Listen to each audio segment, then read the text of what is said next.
Dr. Eric Kelly III and a host of phenomenal speakers from all around the globe for this 7-day virtual event that you don't want to miss. The mission of the Black Business Expo is to raise scholarship money from kids all the way from high school all the way from college. The Black Business Olympics is one of the largest Black business showcases in the world. It is an opportunity for businesses and companies to showcase their businesses globally. We are going to be giving away laptops up to $5,000 away to students. Again, I'm Olivia Appleberry, the founder of 2 Cents Finance and one of the speakers for the expo. I am so excited to see you there. For more info, go to www.blackbusinessexpousa.com or call 919-308-9090 and hope to see you there. I am Black Business. From the moment I wake until the time I sleep. Yes, I am Black Business. I am Black Business. Tell me, are you Black Business? I am Black Business. Do you support Black businesses? Listen, I support Black business because I am Black Business. Black Business Expo, one of the largest business showcases in the history of Black business in the world. The world! Sign up today at www.blackbusinessexpousa.com or call 919-308-9090. I am Black Business. I am Black Business. From the moment I wake until the time I sleep, I am Black Business. I am Black Business. Are you Black Business? I am Black Business. Do you support Black businesses? I support Black business because I am Black Business. Black Business Expo, one of the largest business showcases in the history of Black America in North Carolina. Join Dr. Eric Kelly III and a host of phenomenal speakers from all around the globe for this 7-day virtual event that you don't want to miss. The mission of the Black Business Expo is to raise scholarship money from kids all the way from high school all the way from college. The Black Business Olympics is one of the largest Black business showcases in the world. It is an opportunity for businesses and companies to showcase their businesses globally. We are going to be giving away laptops up to $5,000 away to students.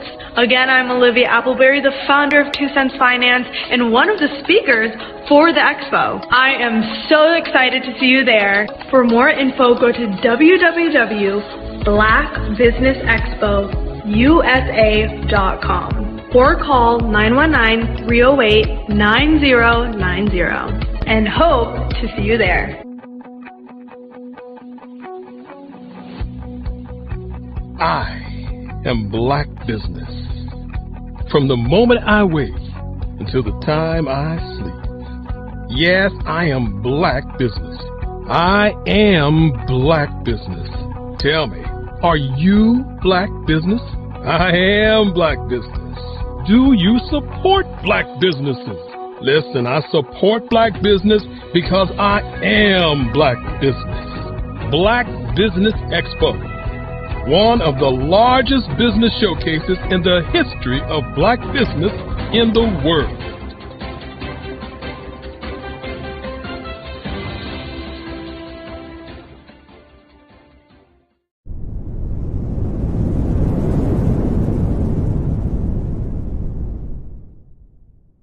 Phenomenal Tanya T. Wise, who is here from the great state of Maryland. Tanya, welcome and thank you for being with us today. Can you indulge our audience a little bit and tell them just a little bit more about who you are and what it is that you do? Well, I love being able to talk to people and have a magnetic attitude, being able to just show them. So I always like to say, level up is Coach at Tanya T.Y. is here. So can you tell our audience, just give them a teaser about what your presentation will be about?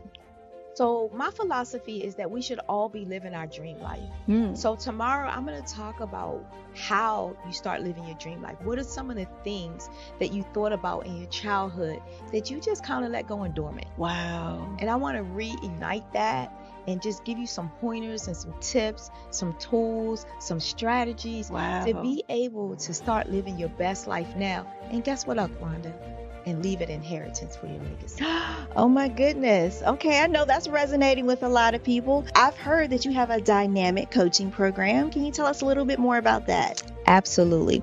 So our coaching program help people that have the lack of time, that lack strategies, and lack the confidence to go after their dream life. So we help them implement tools, we help them implement strategies, as well as give them resources so that they can live their best life now and leave that inheritance. Wow. Oh, I love that. I love the leave the inheritance part.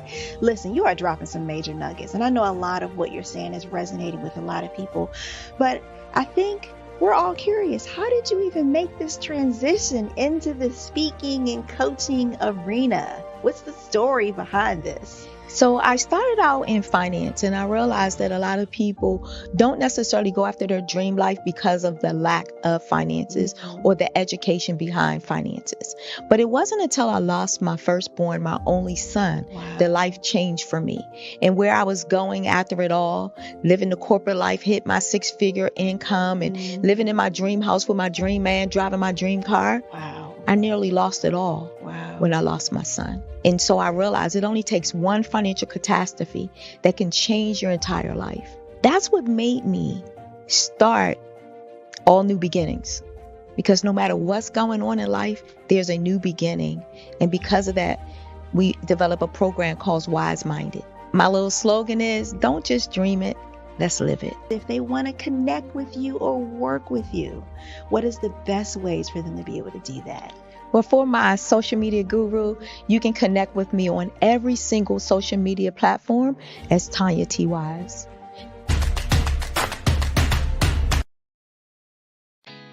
Did you know women represent just 3% of Fortune 500 CEOs and less than 15% of corporate executives at top companies worldwide?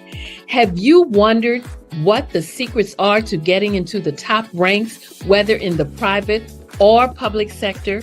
Do you want to figure out how to stop being held back in your career or passed over for promotion? Then you're in the right place. Hi, I'm Dr. Madeline Ann Lewis, President and CEO of the Executive Women's Success Institute. I have decades of experience in the military, the federal government, and corporate America. And my mission is to help women succeed and tap into their full potential.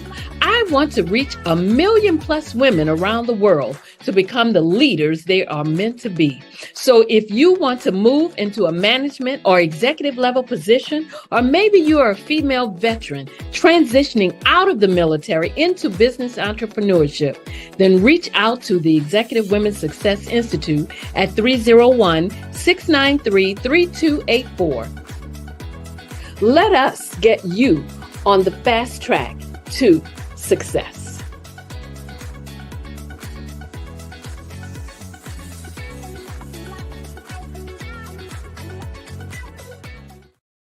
Over the past few years, we've seen the growth of existing and new initiatives focused on financial inclusion, building global networks, and reducing the wealth gap in response to the idea there's not enough seats at the table.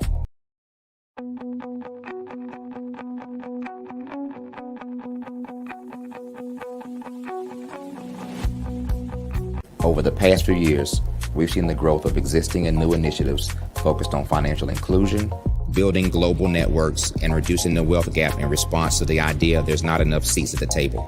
Whether their outcomes are to increase the representation of Black executives on corporate boards, ensure an inclusive global economy, or to create new U.S. African commercial pathways, the strategies are often carried out by separate programs. The question is, should they be? With the continent of Africa being home to more than half of the world's fastest growing economies, the youngest workforce, Over 400 companies generating more than $1 billion annually, 700 generating more than $500 million annually that are poised for growth, and being the destination of nearly $5 billion in venture capital in 2021. Diversifying U.S. and Africa commercial engagement by building bridges between African businesses and their U.S. diaspora should begin being seen as mutually beneficial. From helping to reduce Africa's enormous capital gap to catalyzing two-way trade opportunities, the COVID-19 global pandemic hopefully has taught us that global challenges and opportunities are more interconnected than we thought. During the pandemic, African companies like Unicorn Flutterwave, insurance provider Reliance Health, ride-hailing app Yasir, and 54Gene, the continent's first bank of DNA on people of African descent, proved that when African companies have access to networks, capital, and information, they grow big, grow fast, and create solutions that are valuable to the world. This is why Be Direct was created.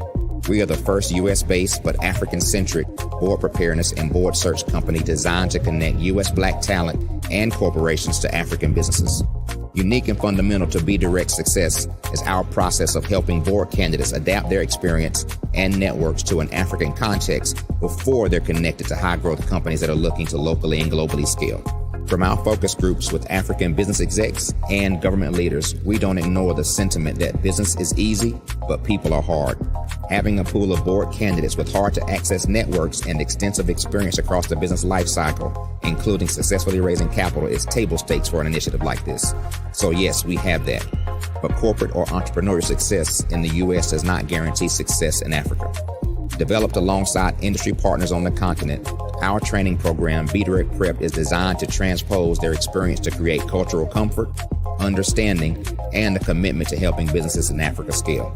Our board governance sessions are African, continental, and country-specific, integrated with cultural awareness and dexterity training, masterclasses led by African industry execs, and mentoring and coaching from African continental-based facilitators.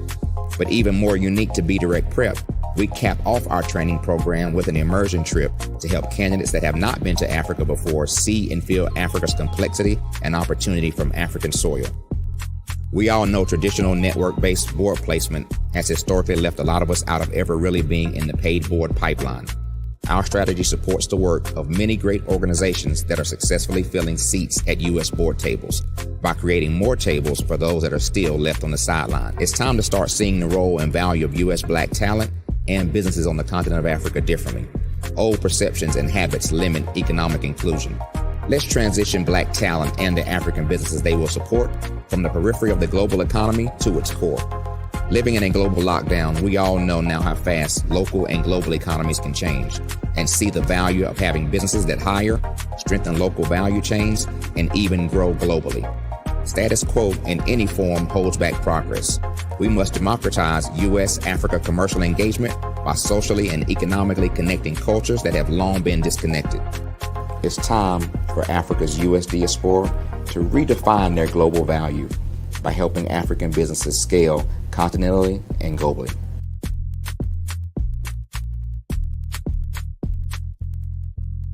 I was born in a little village on the island of Haiti. Many deadly diseases pounded me. It is as if they were on a mission to end my existence on this earth. I refused to give up. In 1983, I left Haiti and came to the United States of America. And I came with $5, 2 shirts. I didn't speak any English. I came to Atlanta. I got a job. I was a doorman. I was a doorman with a dream. What I used to come on stage. I'd rehearse this moment that I'm standing in front of you. That's the power of a dream. Maybe today is the day you begin acting as if you already have it. And then step out with full force. Take a risk. No condition is permanent. Don't let your situation distract you. You are chosen. You are called. You are born for a purpose in this life.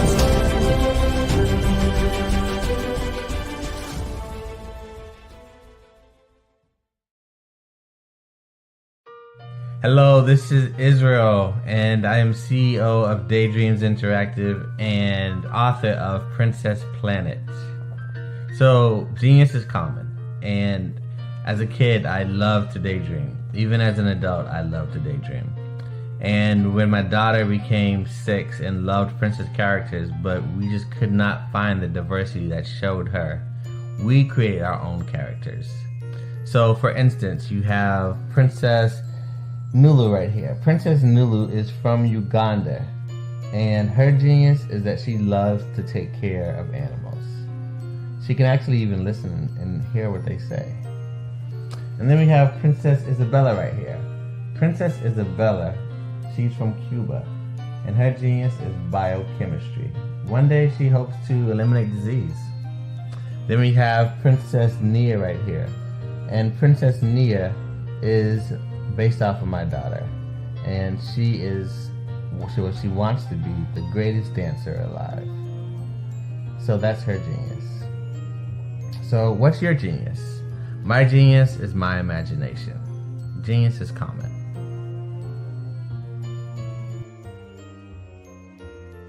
Artist to me is a creative expression of something from nothing.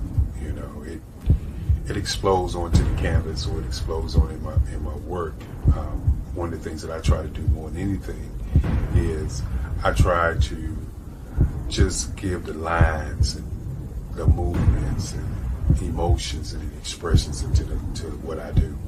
Art really means to me a chance to express how I feel deep down inside. Most of my art begins as a thought that I might have, you know, whether it's sports, whether it's history, whether it's a woman or a man. It pretty much starts as an idea of thought before I get into the actual image of what I'm going to draw. I do a lot of historical pieces. I was a history minor in college, and I love to do history pieces.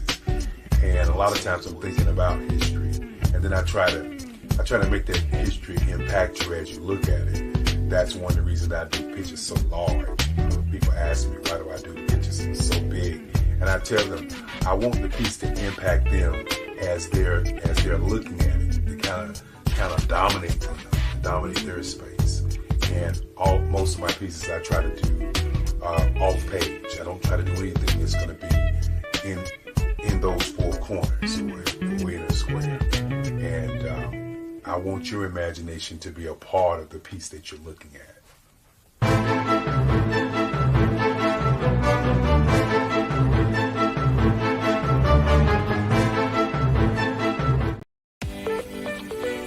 You are in the right place at the right time.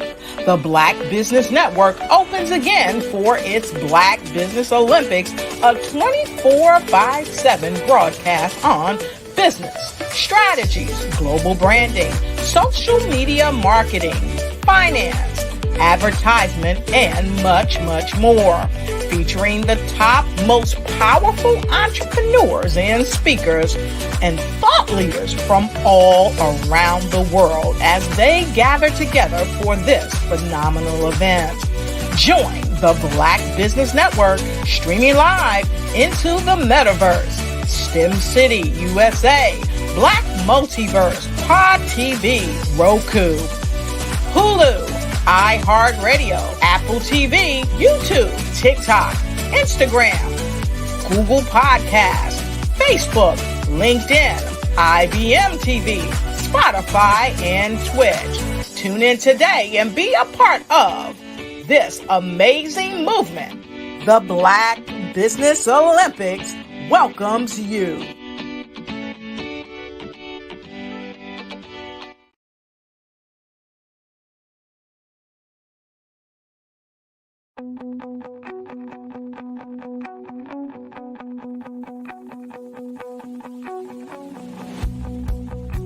I am Black Business. From the moment I wake until the time I sleep.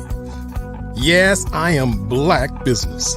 I am Black Business. Tell me, are you Black Business? I am Black Business. Do you support Black businesses? Listen, I support Black business because I am Black business. Black Business Expo, one of the largest business showcases in the history of Black business in the world. The world! Sign up today at www.blackbusinessexpousa.com or call 919-308-9090. I am Black business.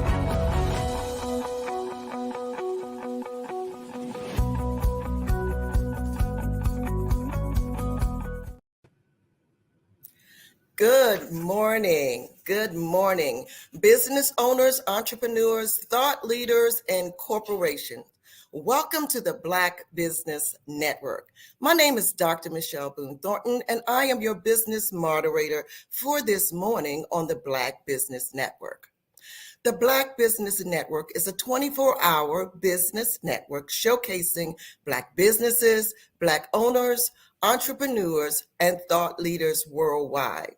We have speakers from North Carolina, London, Singapore, Africa, and cities all over the United States.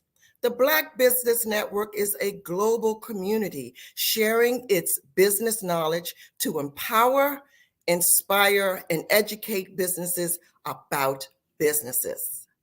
Our speaker this morning is none other than me, and I am going to tell you a little bit about what I do, my business, and how I approach several things. One of the things I do is helping people to establish emotional wellness.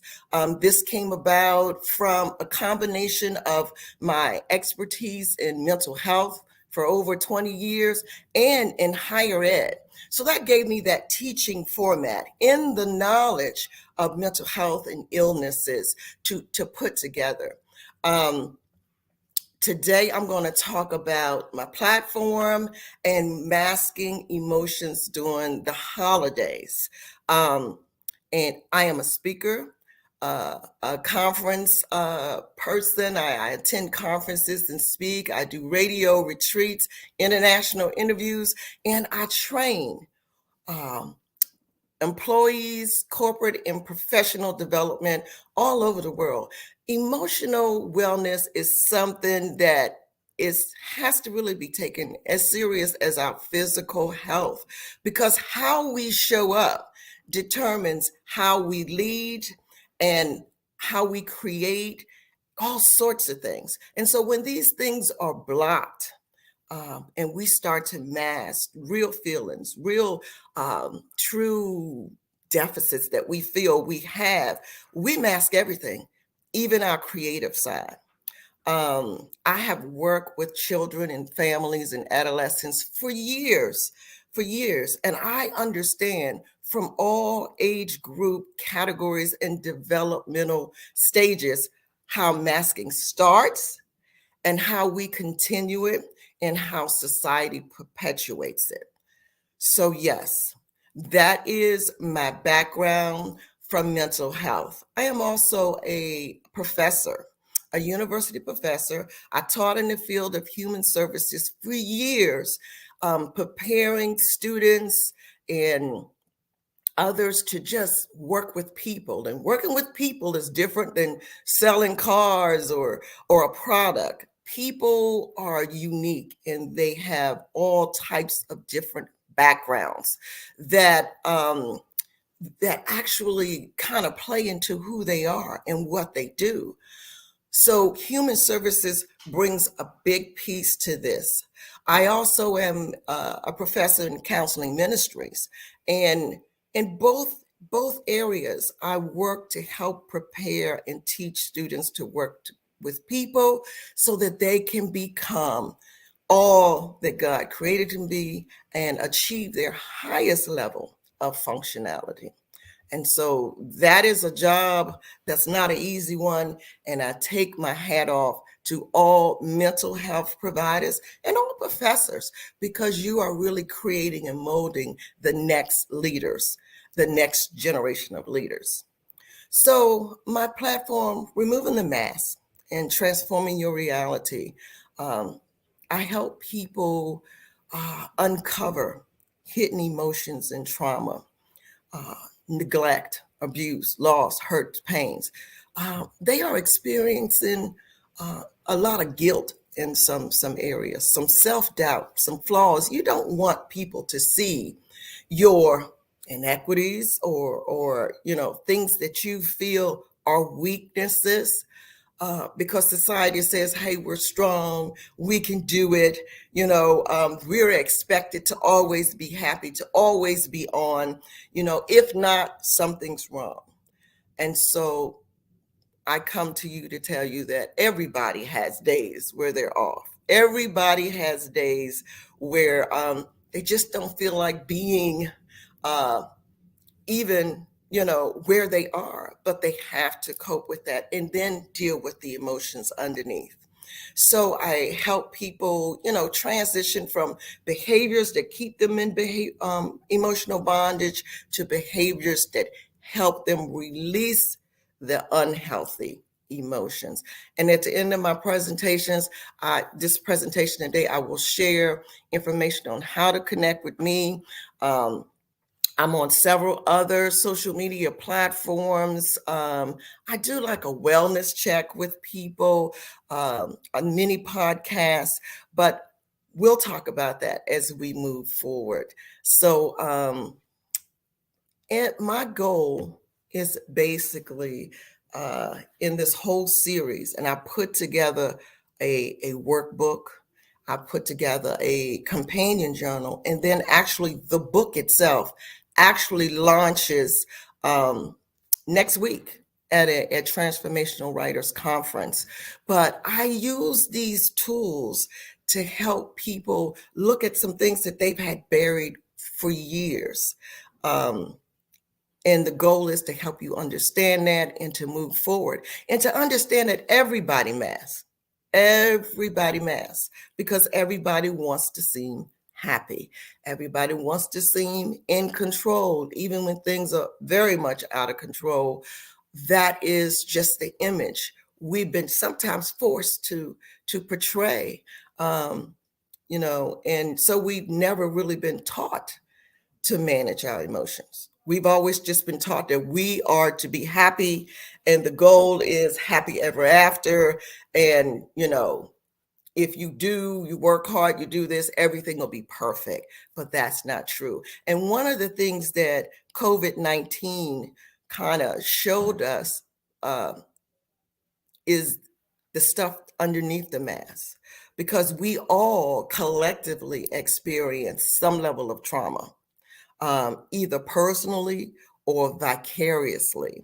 And so as a nation, we just all went through this whole mental health crisis because, there was loss, there was devastation, there was the unknowing, there was just a change from the normal reality. And for some people, change is really difficult and scary in and of itself.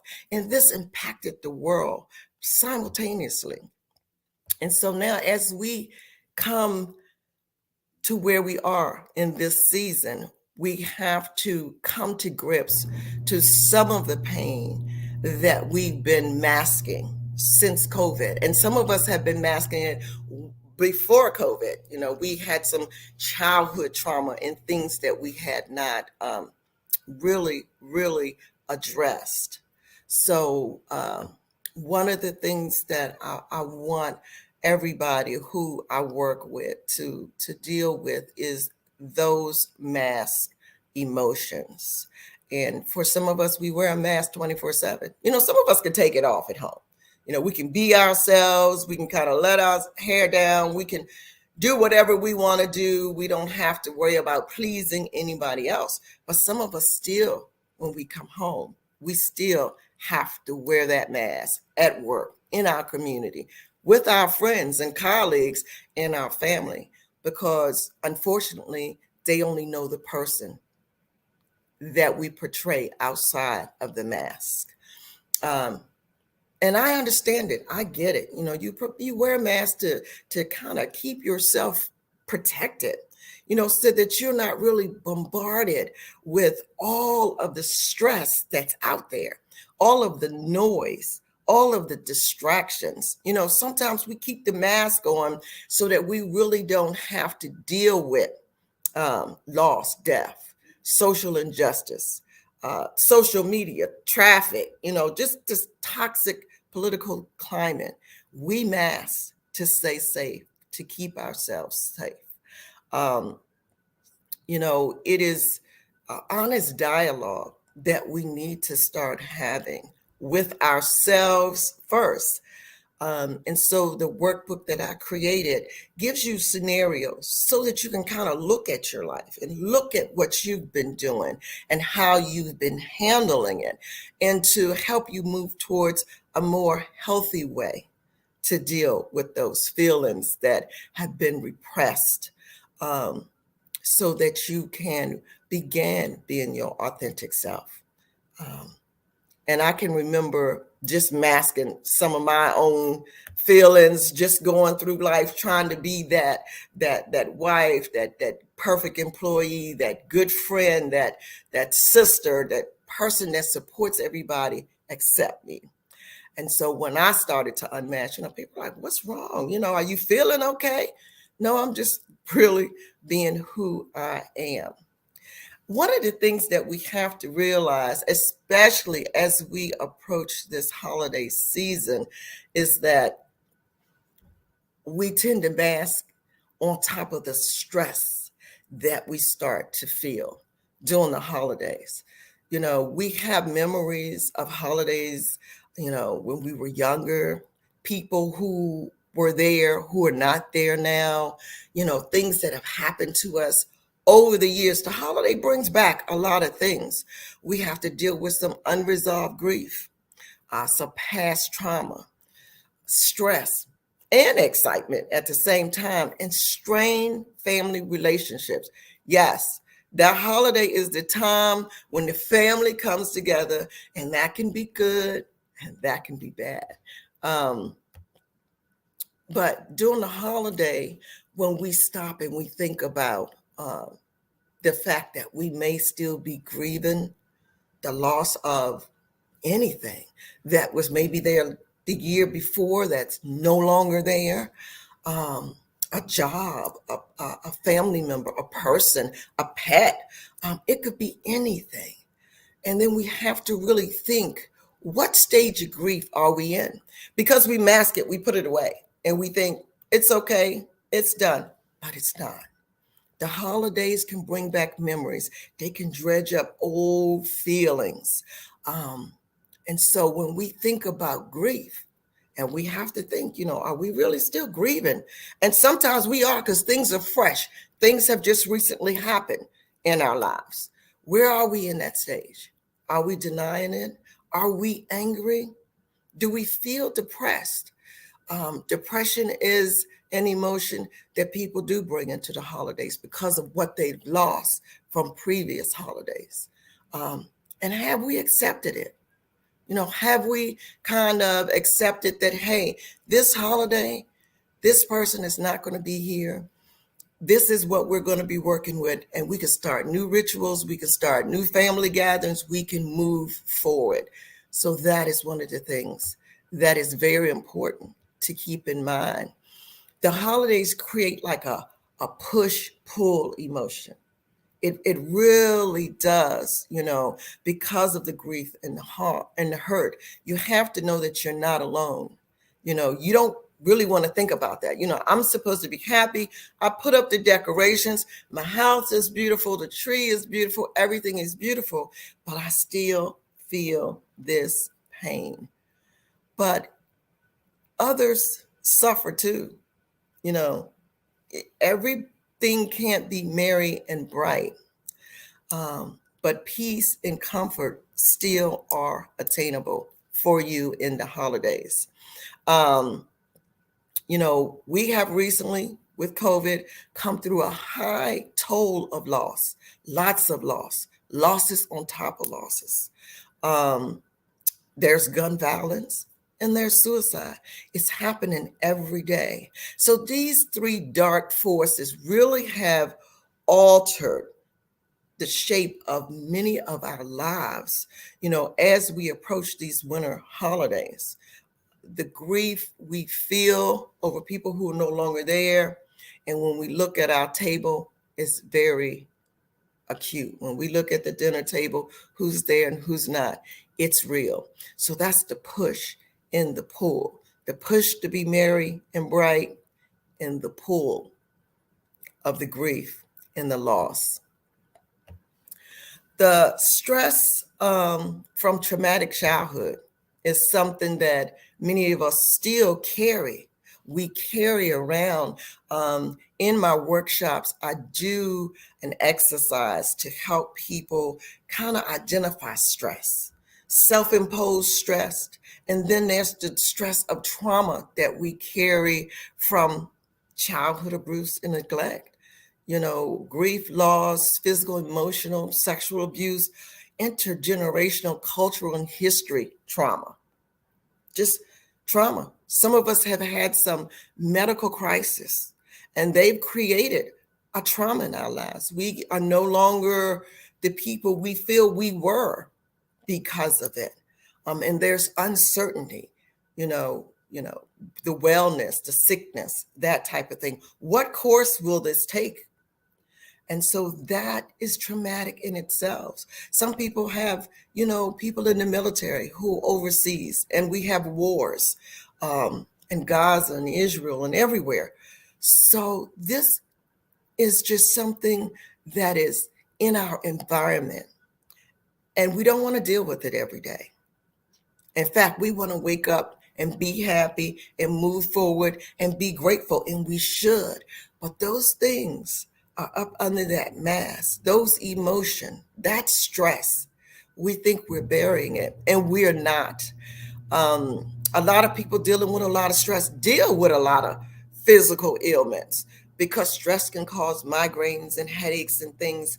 And one of the things we talk about in the workshops are physical conditions. And a lot of those conditions deal with stress. I have a young woman who has a great job in corporate America, but she told me that, when she went for her last checkup, which she put off because of all of the other engagements she has working in corporate America, she finally went, and her blood pressure was just out of this world, and it was just, the cholesterol and all of the things that we check. And it was directly related to the stress of her job. And she said to me, I don't understand, again, that push-pull. This is my dream job, and I love what I do. But your body needs rest. And the stress that you take on, and a lot of time, a lot of people get in jobs and they overfunction.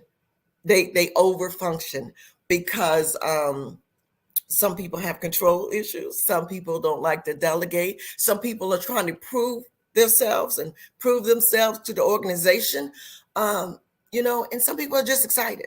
And I know people who, when they get an idea, they get worked up and they're on it 24/7, and everything else kind of goes to the side. But not only during the holidays, but year round, I need you to think about the stress that you're putting on yourself. When you stay stressed, you put your brain into this fight and flight mode. And I've talked about that before, and that's okay.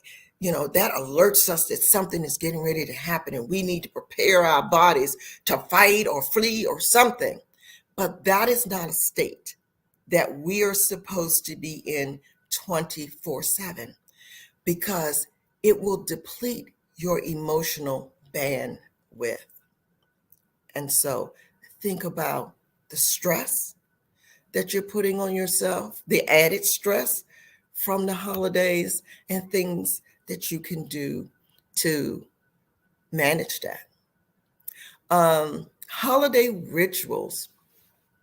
And a lot of people have rituals. I will talk to people and say, well, we would always get together and put this tree together. And there were special ornaments, and each ornament kind of had a story behind it.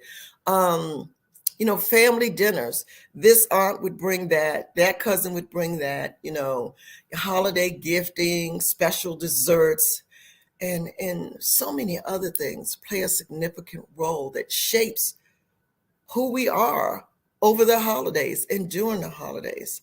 And when someone is missing, we recognize that. And that should be an opportunity just to celebrate that person, who they were and what they brought to it. And even though the initial ritual may be interrupted with the intense sadness and despair that we feel about people we lost, let's, get together and think about new ways, new rituals with the people we have, and then pass those things on, just pass them on with your children and your children's children. And so, yes, the holiday can be a great time. It can be a great time to spend time with family. Technology is wonderful, but it can take us away from family. It puts that distance there. And holidays give us the opportunity for human connection. And we were created to connect with one another. So just be in the moment, be present, be with your family. Don't worry about thinking about the food or the presents or all this other thing. Just enjoy the people who you are with. According to the American Psychological Association, the top 4 main stressors of the holiday are difficult family conversations. Because we're together, we haven't seen each other in a while. This might be time where we get some news, somebody's sick, somebody's ill, something has happened. The second one is the pressure of gift giving. And, not only the pressure of it, what to give, what to gift, are they going to like it? And thinking about what it is they like and trying to remember what they don't like. Gift giving, it should be from your heart. And it doesn't have to be overly expensive. And that brings us to the number 3 stressor, finances. If you have a budget, stick to your budget. Stick to your budget. Identify the people that you're going to buy for and do that. I have a friend who says, I have adult children. They're grown. They can do what they need to do. I will buy for my children's children, my grandchildren, and other people in the community that I just want to reach out and say, I'm thinking about you, or something like that. Or you can do a gift game. You select a name out of a hat, but you should not go over your financial limits during the holiday, because that is going to add stress, and those bills will roll in January and keep rolling in. Manage your expectations. Okay. A lot of people will go into the holiday and say, we're just going to have this fabulous time. We go this, that, and the other. And then things don't work out. So take into consideration, if that doesn't happen, do a plan B, or we can do this. But focus on the people that you're with. The Airbnb might not be what you expected, but the people who are there because they love you and you love them. There is this false thing that goes around that says suicide rates during a holiday are high. And people really think it's like Christmas and New Year's, because it's often associated with feelings of joy and love and happiness. And when this doesn't happen, or when the stress of the holidays, starts to mount, that people, will take their own lives. But this is not true. This is an oversimplification of a complex and a multifaceted nature of suicidal behavior. It's not true. This type of oversimplification can kind of just lead to people not getting the support that they should get. for those struggling with ideas of suicide, I absolutely say, hey, this can happen anytime, holiday or anytime, and seek that mental health support that you need. Contact a crisis line, deal with it on that level. Many factors can contribute to mental health conditions. It can be life events, stress. It could be anything. It's not just one time of the year. So keep that information in mind as you move forward. So I don't want to tell you all of this and say, oh, okay, she's my holiday. No, I want you to enjoy your holiday. And I'm going to give you some tips to cope with your grief, because we're all experiencing some level of grief. Allow yourself the space to acknowledge any losses that you've had, the despair or the hurt that you're feeling. Stop trying to mask it. Allow yourself to feel it. Don't pretend your feelings don't matter, because they do. They do. And they will do more harm if you don't acknowledge them and act like they don't exist. So acknowledge them, get them out. You can talk about it at the table, how much you miss auntie or a mom or dad. Talk about it, get it out. Work through it as a family. Allow yourself that space, and don't isolate yourself from others. Social connection has a great healing power. It really does. I can remember during COVID, I thought, am I the only one feeling this way? There was so much death, and I'm like, I'm a professional, I should be able to deal with it. But no, I felt it, and I had to acknowledge it as well. Share your feelings with others who care about you. Talk about it, okay? Create a special new ritual that honors the person who's no longer there. Light a candle, silent moment, spoken tribute about the person. We did this for someone who had passed in our family, and I know how I felt. But as we went around the table, and even as we got to my children, I thought, I didn't know that person had that impact on them. So do that. It's very healing. It really, really is. And again, I always say, seek professional help if you're feeling really, really overwhelmed and you are unable to manage the waves of emotion and hurt.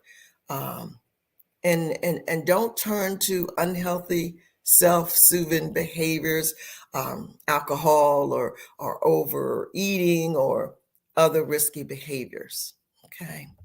I want you to be safe. I want you to be happy. I want you to enjoy your holiday.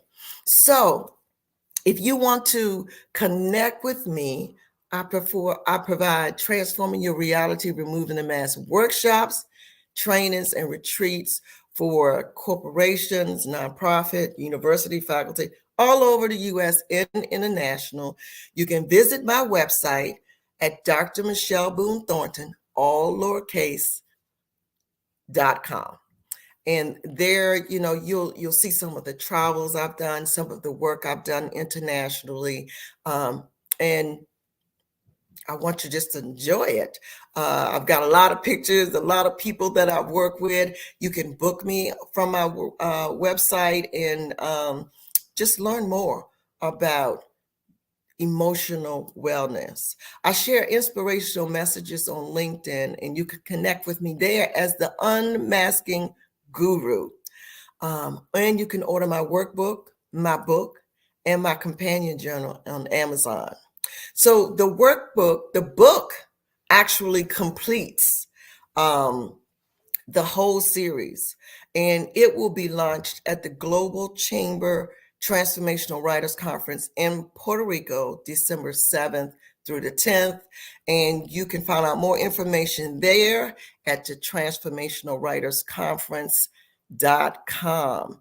And I hope that what I've shared with you, that you will be able to use as we move into this busy holiday season, keeping in mind your happiness and your wellness. and that, yes, we all struggle and we'll all get through it, and just enjoy and be grateful.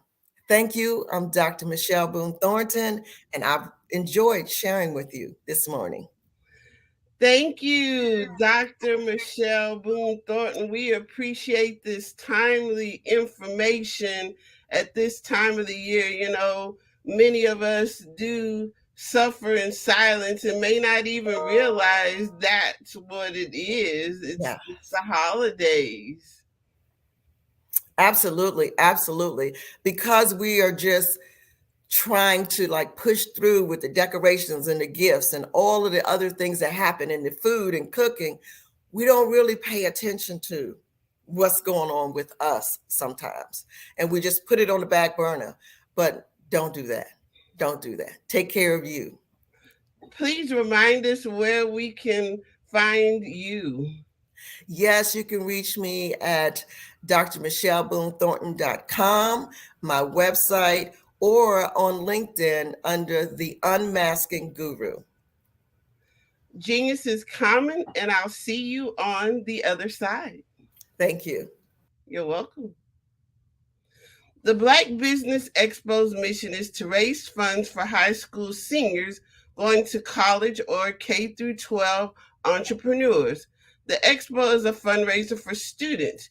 You may go to www.blackbusinessexpousa.com to donate to the scholarship fund, or use the Cash App that's on the screen below, $ capital B, capital B, capital X, capital U, capital S, capital A. Our goal is to give laptops and up to $5,000 to 10 students. Students can register online at www.blackbusinessexpousa.com. Every dollar counts. So we want to remind you to donate to the scholarship fund. We want to thank our Black Business Expo USA sponsors for November 2023. NC 100, Moody Capital Partners, Suede Soul, Lotus Richey Coaching and Training, the Carolina Virginia Minority Supplier Development Council, Step Management, 5-Star BDM Media, Barbara H. Smith LLC, Margie McLean Foundation Incorporated, Genius is Common, The Hello LLC, Earth Essentials, Mullane Shania Global, Executive Women's Success Institute, The Quality Coaching Company, Superwoman Business Services, Creative Force Studios, Lee Entertainment, Artistic App Design, Black Business Expo USA. Genius is common, and I'll see you on the other side.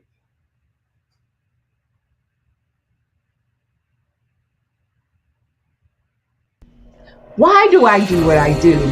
You know, my life coach asked me that a few years ago. And she said, Tony, what's your why? And I told her, and she said, girl, you've already accomplished that. Perhaps you need a new why. Hi, Tony Harris, Amy Hoydu with Say It Said Marketing, one of your students. And just wanted to say thank you, Tony Harris, for spending so much time with me and giving me that boost in my business that I so drastically needed.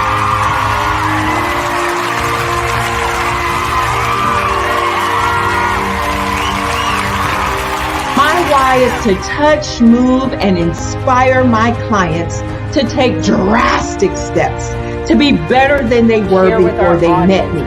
I'm a resource. I'm a connector. I want to help people build deeper relationships that are beneficial to their life and business. That's what I do best. So, first thing you got to do is show up. And speaking is a way to magnetically attract your ideal client to you. How many of you use social media that way? Absolutely, and this is how you look to the world. Drastic steps are the steps that are needed to be successful.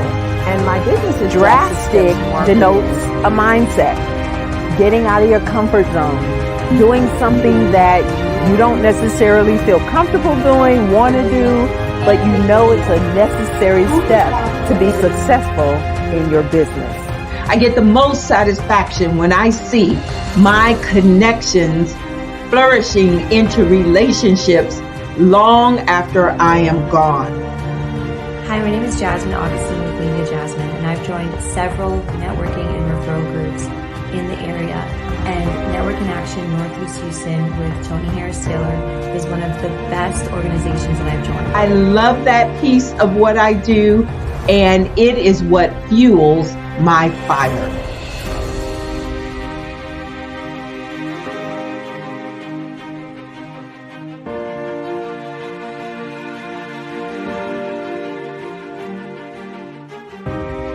My name is Tony Harris Taylor, saying take a drastic step today for a fantastic tomorrow.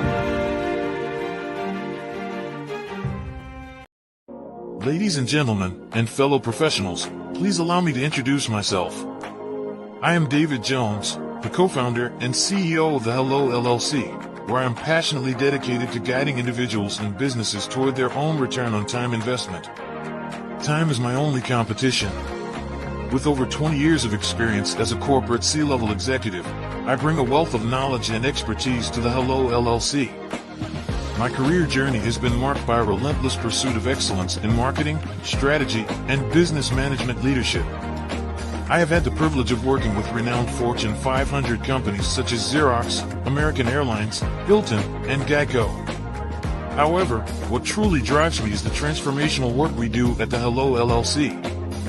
We are pioneering a new approach to business in the metaverse, where we empower businesses and individuals to build strong foundations, automate their processes and systems, while thriving in the ever-evolving digital landscape. More than just a 3D digital marketing agency, the Hello LLC is truly a community built on love, kindness, and integrity. We want more for you than from you. As I often say, collaboration is the new competition. In an era where time is the most precious commodity, I am here to guide you toward your own return on time investment, because if time was sold in stores, it would be sold out. With a deep commitment to excellence and a strong belief in the power of community, I don't just lead a company, I lead a movement into the future of business. Ladies and gentlemen, it is both an honor and a pleasure to be your guide on this remarkable journey. I am David Jones, and together, we will embrace a future marked by success, collaboration, and the transformative work we do at the Hello LLC. Hello stands for helping everyone live life optimally. So, let's make that pivot together and start living life optimally today. Sometimes you got to hear the news from the Black perspective, and more specifically, Black publishers. And that's exactly why you have to download the Hey Ty app, the largest mobile app delivering breaking news, videos, and podcasts from 200 of your favorite Black publishers. Yes, 200 Black publishers delivering news as it happens, literally all in one app. Go to hayty.com or download the app in the Google Play Store or Apple App Store. It's completely free, along with information that you can trust, so go check them out.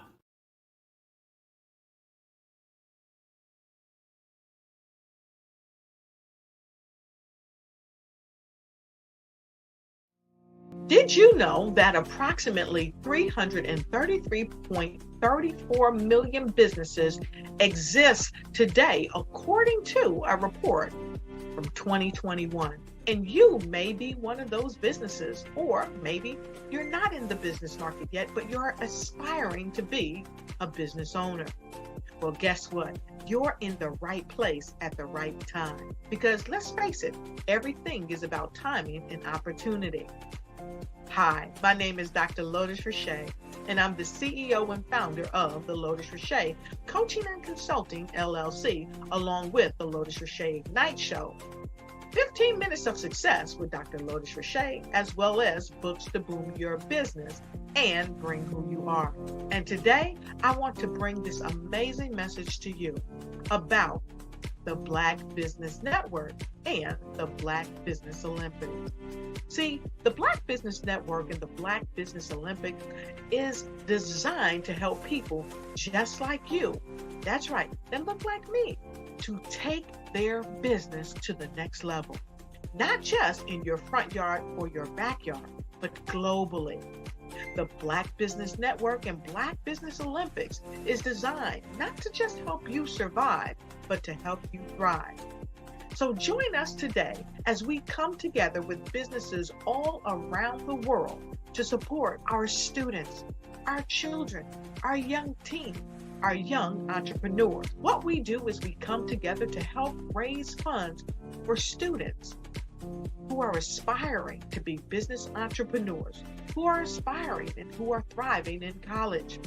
We endow them with a wonderful opportunity to gain scholarship of either a laptop or several thousands of dollars. And we invite you to help be a contributor to this amazing opportunity to help someone that looks just like you. So join us today at our website and let us connect with you and help you ignite and take flight in every area of your life on the Black Business Network and the Black Business Olympics. I'll see you on the other side.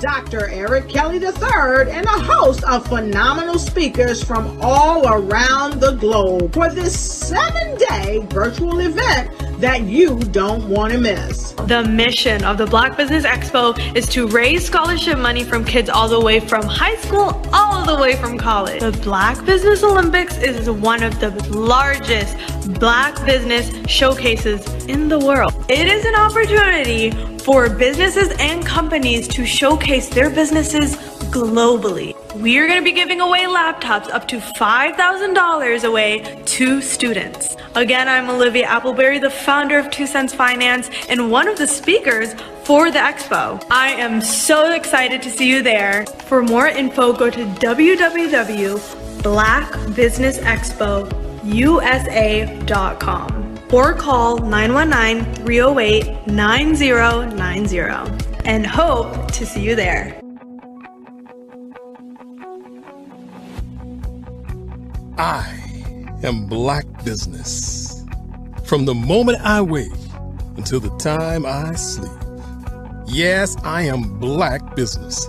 I am Black Business. Tell me, are you Black Business? I am Black Business. Do you support Black businesses? Listen, I support Black business because I am Black Business.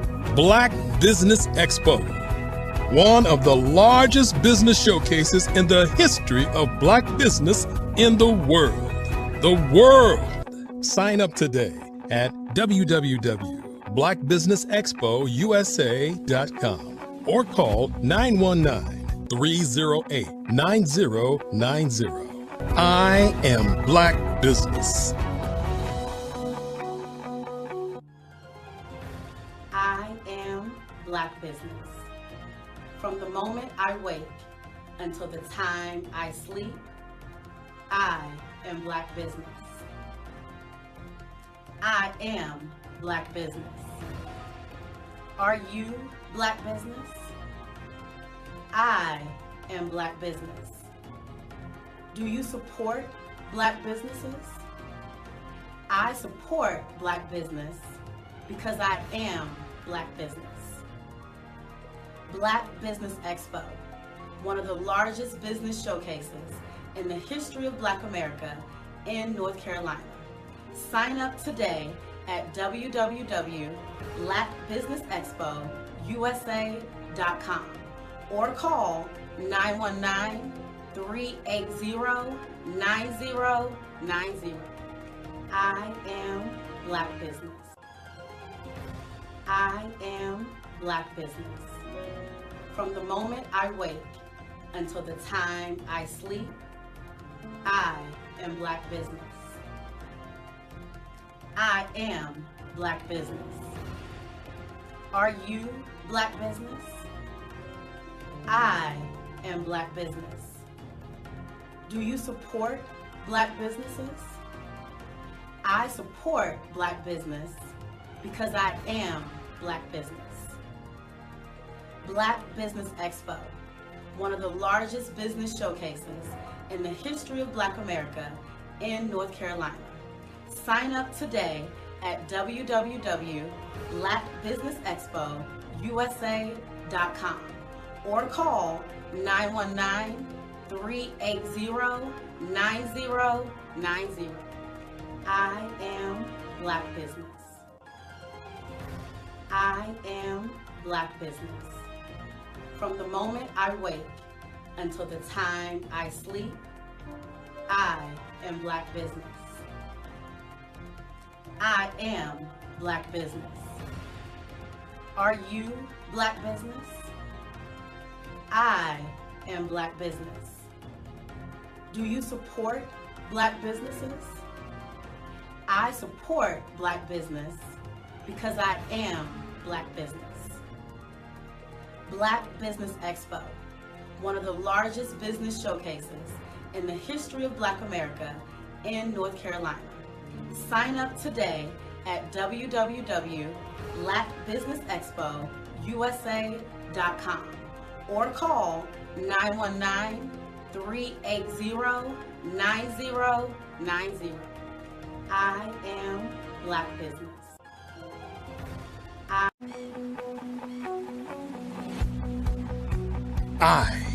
am Black Business.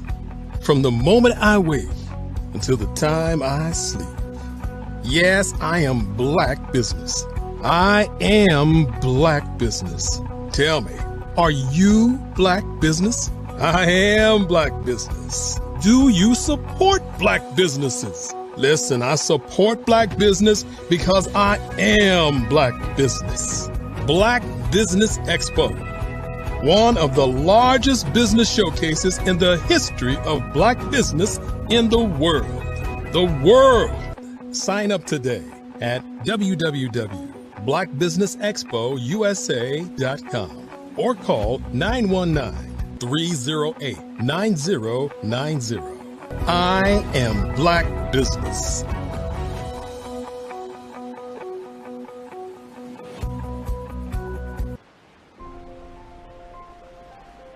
What if you could build your own city? A place where every child can find nurturing people to help them achieve their full potential. A place where every adult can access job training support, where health education is abundant, where social justice ruled the land. A place without limitations. Welcome. You have arrived at STEM City USA. It is what every city should be. A safe and trusted community where you find people and resources to help you become everything you are and beyond. STEM City is unlike anything you have ever experienced. It is a digital twin of the world around you, only better. STEM City is about energy and soul renewal. It is more than a digital world. You can almost feel the power of live cultural events, music, and theater. STEM City promises a better future for children, with caring mentors and hands-on activities, with dedicated tutors to support our youth. STEM City is your passport to a healthy lifestyle, with weekly events addressing our community's many issues. STEM City is your financial well-being, with helpful information on wealth management, career advancement, job training, and so much more. STEM City is the community you deserve. It is the city where your dreams can come true. STEM City USA, a place in the sky that is accessible to all who reach for the stars.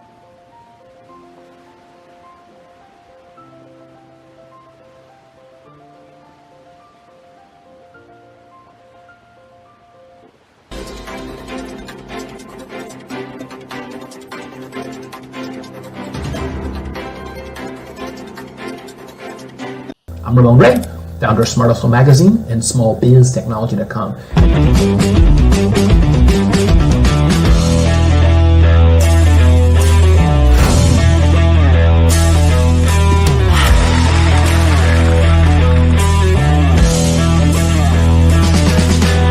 You're here today to celebrate small business success. Stand up on your feet. You rocked the house. Hey, thank you. It was amazing. Didn't we learn? For me, success comes from failure. One thing not to do is shake somebody's hand like this.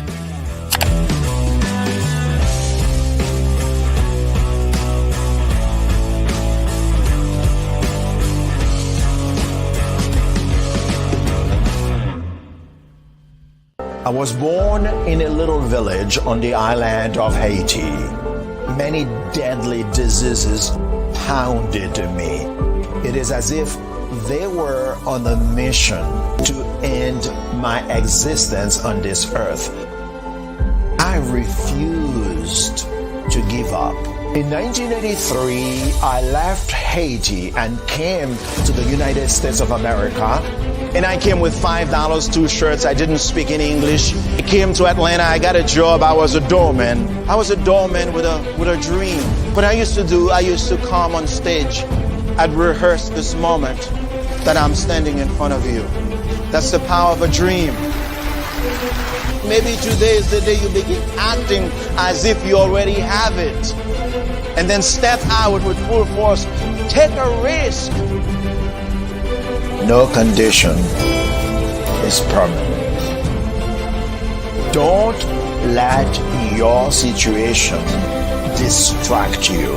You are chosen. You are called. You are born for a purpose in this life.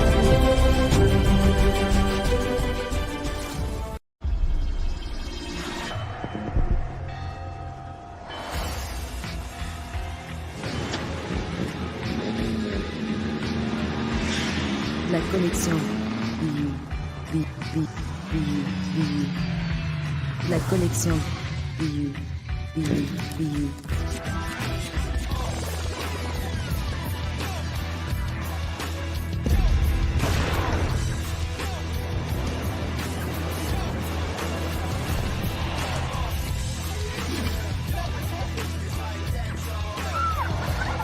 In a world obsessed with the cult of celebrity,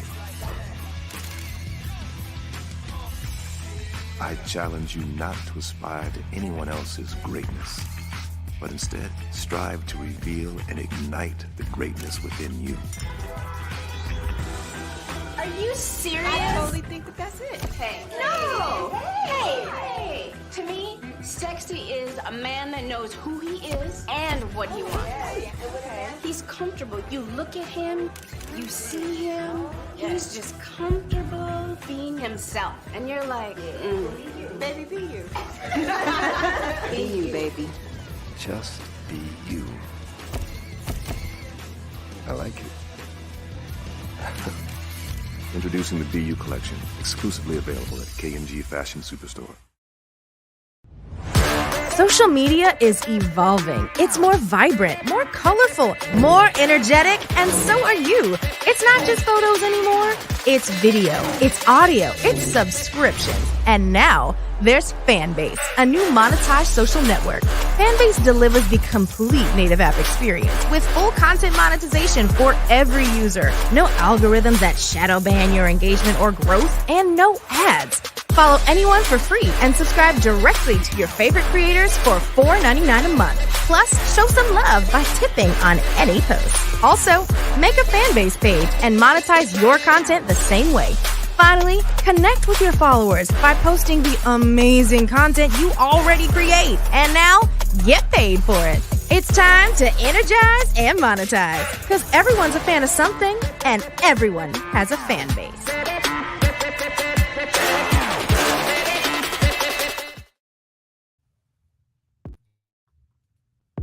The Black Business Network and Black Business Olympics are essential platforms for Black business owners globally. They provide the tools and support you need to succeed in today's competitive marketplace. Join us today as we collaborate together with businesses from around the world to support our children, students, and young future entrepreneurs, Black businesses and corporations. We raise funds for students going to college and young entrepreneurs who are aspiring to be business owners, and we invite you to be a contributor today. Visit the website www.blackbusinessexpousa.com to connect with and learn more about how the Black Business Network and Black Business Olympics can help you not only share your amazing business story to businesses, but also serve future generations. Hello, my name is David Jones, CEO and co-founder of the Hello LLC, where we help businesses build a culture, brand an experience, and leverage technology to pivot into Web3. Join the Black Business Network streaming live into Roku, Metaverse, STEM City, Black Multiverse Enterprises, Hulu, YouTube, iHeartRadio, Apple, Facebook, LinkedIn, Spotify, Twitch, and Google Podcasts. Tune in, turn on, and let's thrive.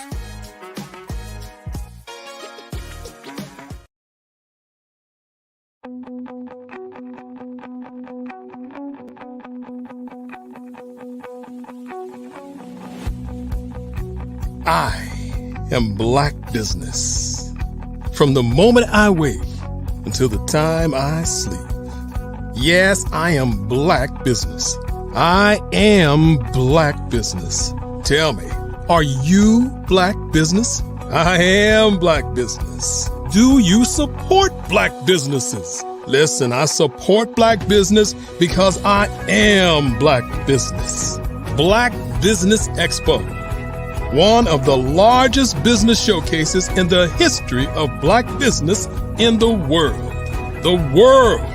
Sign up today at www.blackbusinessexpousa.com or call 919-308-9090. I am Black Business.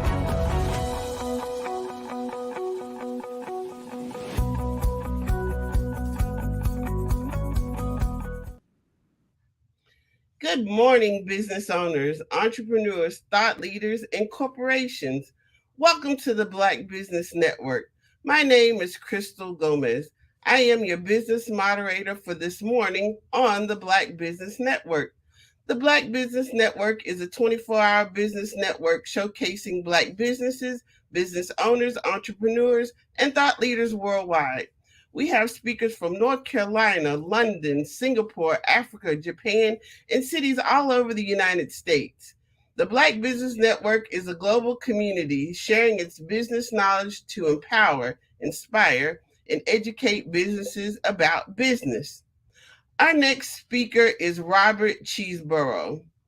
With over 20 years of experience in marketing and communications, Robert is a passionate and creative leader who drives brand evolution, content innovation, and organizational communication for diverse clients and teams. As the principal solutionist, CEO of Crescendo International, he delivers exceptional communication solutions that combine visual and result-driven approaches with a focus on human capital and DEI advocacy. Some of his key achievements include revitalizing employee engagement, leading crisis communication, and building cohesive teams across departments and industries. He has a proven track record of increasing customer satisfaction, media coverage, and social media presence for clients such as Fleet Core Technologies, Harlan Clark, Los Angeles Lakers, and Clean Start Miami. He also holds a social media strategist certification and a bachelor's degree in business and corporate communications from Full Sail University. He is always eager to learn new skills, explore new challenges, and collaborate with forward-thinking professionals. I present to you Robert Cheeseborough. Good morning. Good morning. How are you doing? I'm well, thank you. How are you? I'm excellent. Can't complain at all. Genius is common, and I'll see you on the other side. Sounds good. Good morning, everyone. So today, I am going to discuss brand. When it comes to Black business, I want to make sure that we take the time to develop our brands so that it stands against any brand in the nation, any brand globally. The look, the feel, because most people shop, most people spend with their eyes. So if your look isn't there, if the feel and concept of your brand isn't developed, you're not going to excel the way you can. So I want to discuss that. First and foremost, when it comes down to your brand identity, you want to make sure you have your core values in place. You want to know your mission, your vision, and your core value statement. Develop that is key to being able to hold an initial elevator conversation about your company, about your brand, about where you currently stand and where you plan on going. I'm a very visual person. I'm a graphic designer by core. I'm an artist by nature. So the visuals are very important to me. I am one I'm going to push you to develop your brand. You can go anywhere in the world and you see the golden arches, you know that's McDonald's, right? So you want your brand to develop the same space. You know, will someone in Afghanistan know your brand today? Probably not. But if you build it the right way, with as fast as things expand across the globe with the internet, your brand can absolutely have a reach. So let's talk about market first. First, you want to determine your target audience. Some people want to sell their product to everyone, and of course you do. But you still have to nail down your target audience. You have to figure out who you're marketing your product to.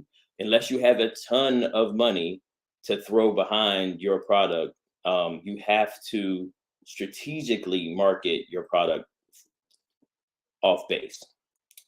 At the end of the day, you want to work on building your brand. You want to make sure your logo stands and speaks for itself. Someone should be able to look at your logo and know what you do, unless you have a company that you don't want anyone to know what you do. And there are a couple of those that exist. But someone should look at your logo and have some attachment to know what your company offers.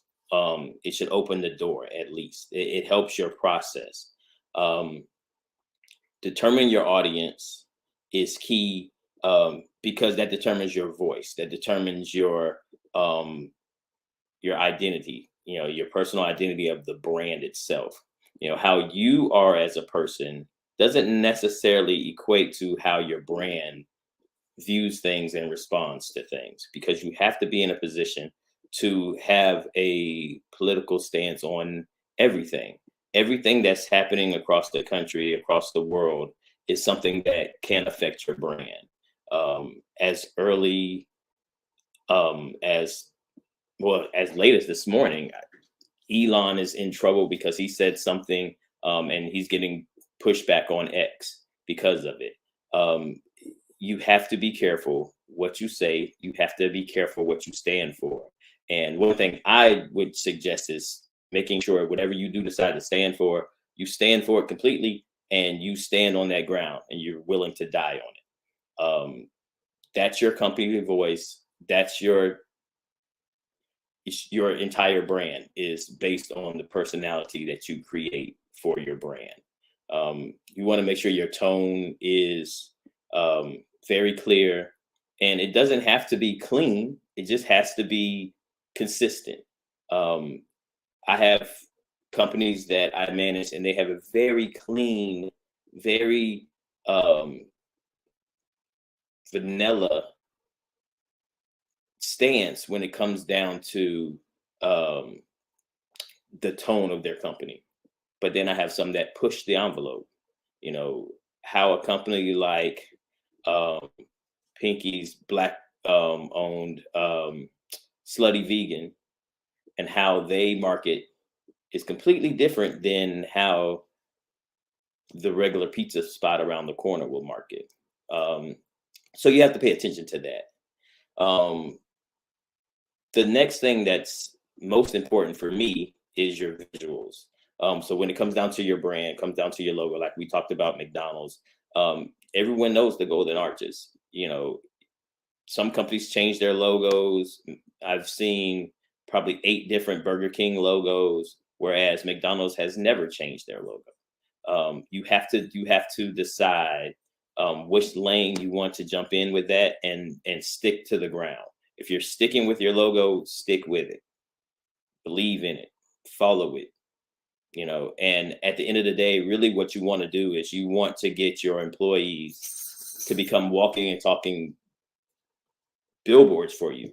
You want to make sure that your brand is something that someone would want to have displayed on their person, whether that's on a shirt, on a hoodie, on a sweatshirt, on a sticker on their car, on a flag, anything. You want to make sure that you're seen.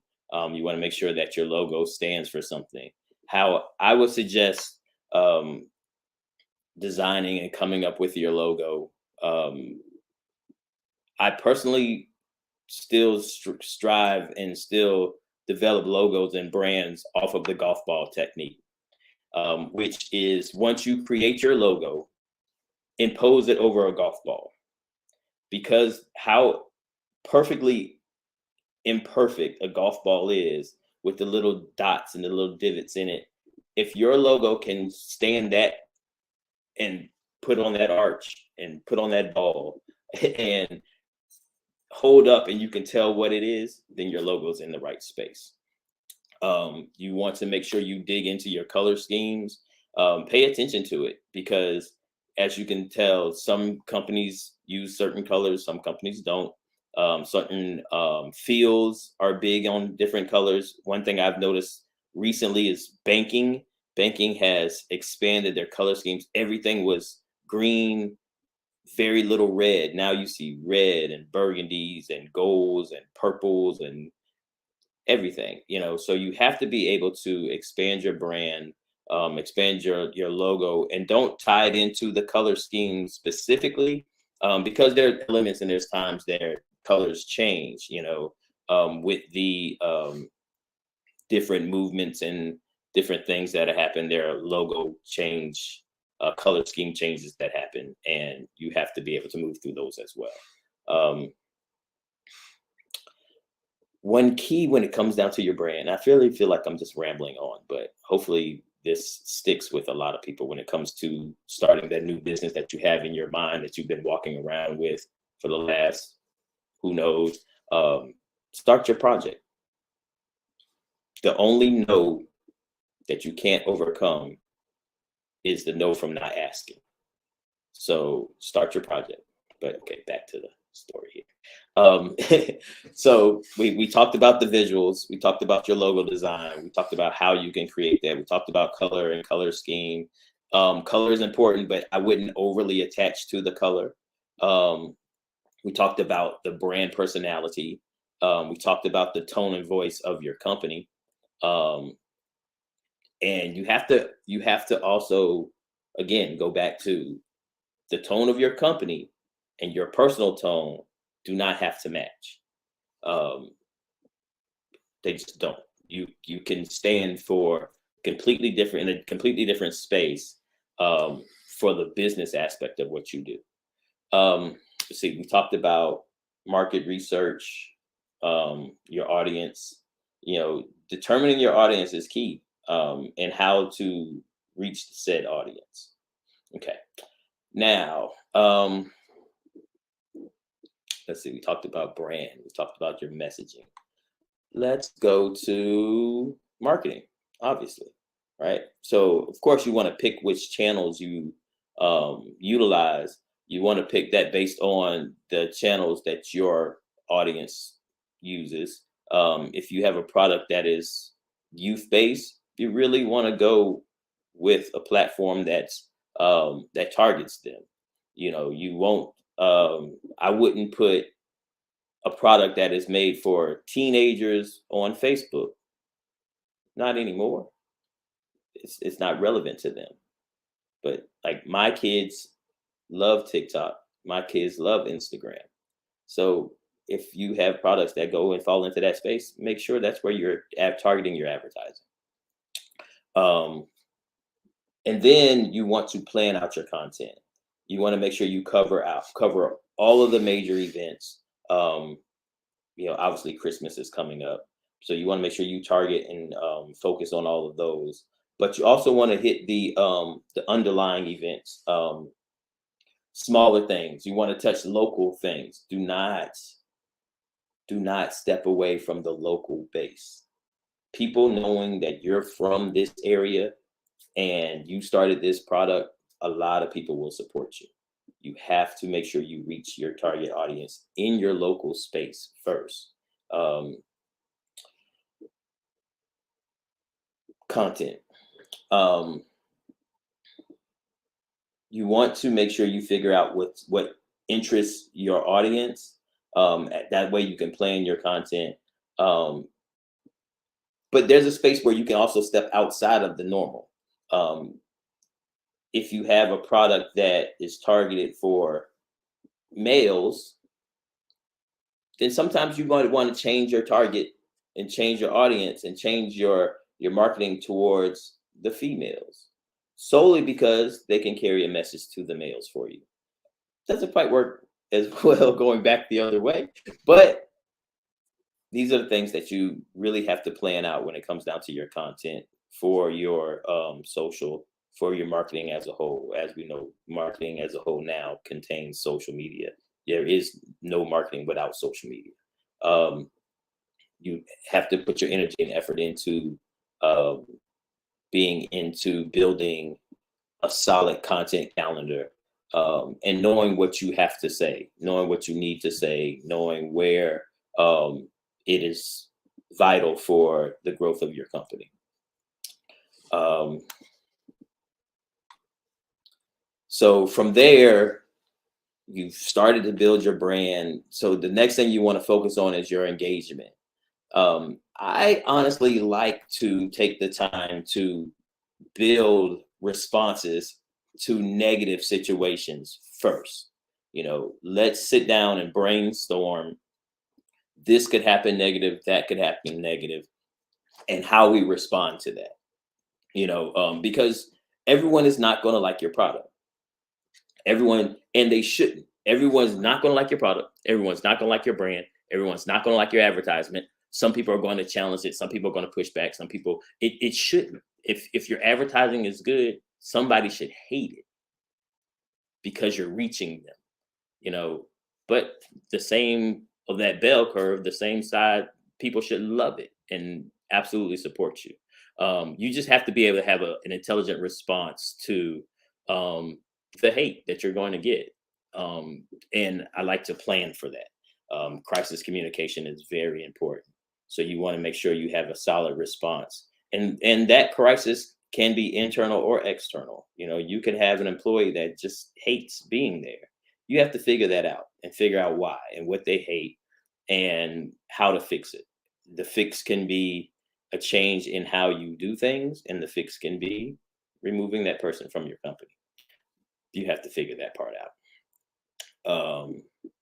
Customer engagement is absolutely important. You want to make sure the user experience is absolutely on point. You want to make sure your service is impeccable. We all know the standard now for customer service is Chick-fil-A.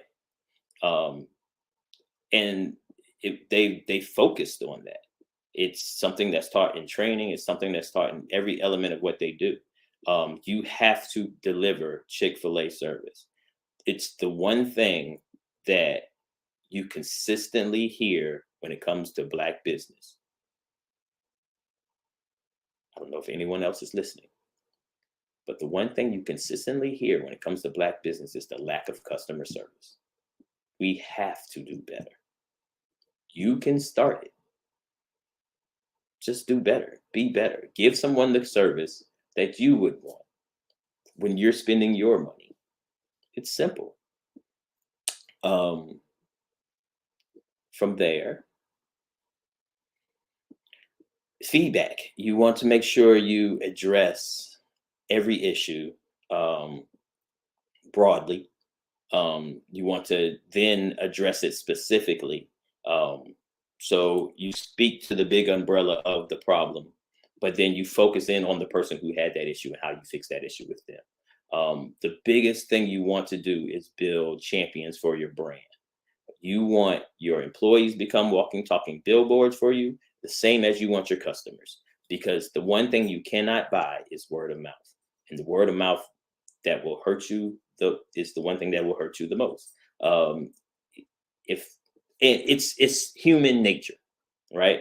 Think about the last time you had bad food at a restaurant. You told people, like the food was horrible, the service was bad. Like you tell people, everyone tells someone when something isn't great.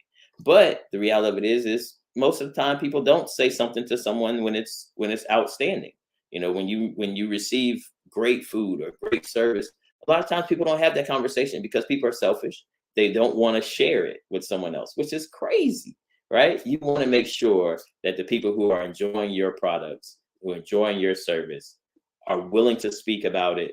You have to incentivize them for that, whether that's giving percentages off or giving free gifts. I am a huge fan of giving away a T-shirt with your logo on it, because you never know. You never know.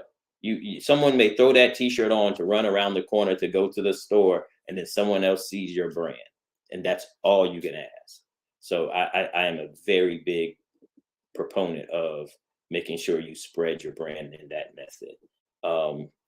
When it comes down to your feedback, you want to continuously improve your feedback. You want to make sure that you dive into issues, and you don't want to just leave it. You don't want to address it once, call yourself pseudo satisfying the customer, and move on. Circle back, build a team or build a segment of your time where you respond, and then you follow back up later with a response and check on the customer. Check on how their interaction with your business moved from where they were. If they purchased something else, if you can incentivize them to come back. Those are all very key elements to the growth of your business, the growth of your brand.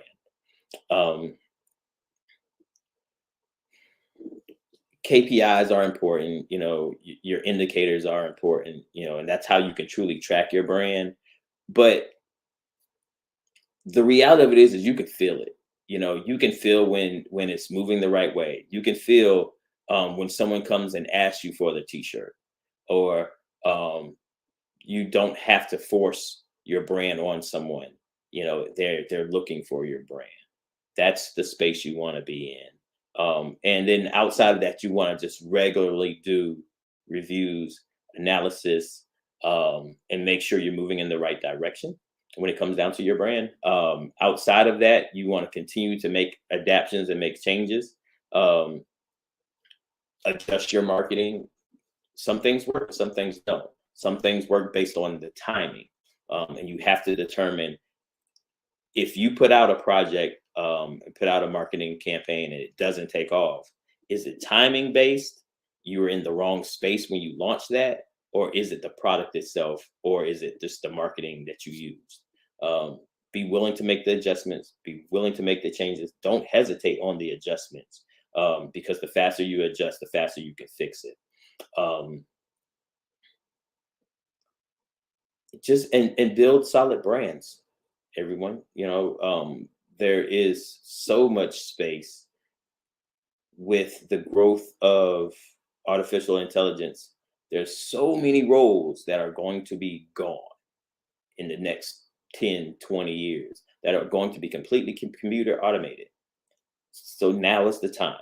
If you have in your mind that you want to start a project, you want to start a company, you want to offer a service, you want to, whatever it is. And I am a proponent of all Black business. I don't care if your business is house cleaning, to lawn service, to graphic design and web building, to comms, whatever it is, start now. Like, you actually should have started yesterday. You should have started hearing this, but start now.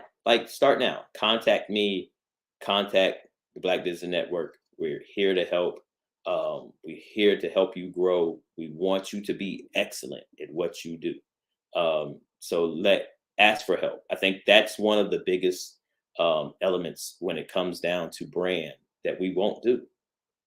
I don't get it. Why not ask somebody for assistance? Most people are here to help you. Yes, there are times when people are too busy. There's times where people have so much going on in their lives that they can't. But be willing to assist someone first, but then also be willing to ask for the help that you need too.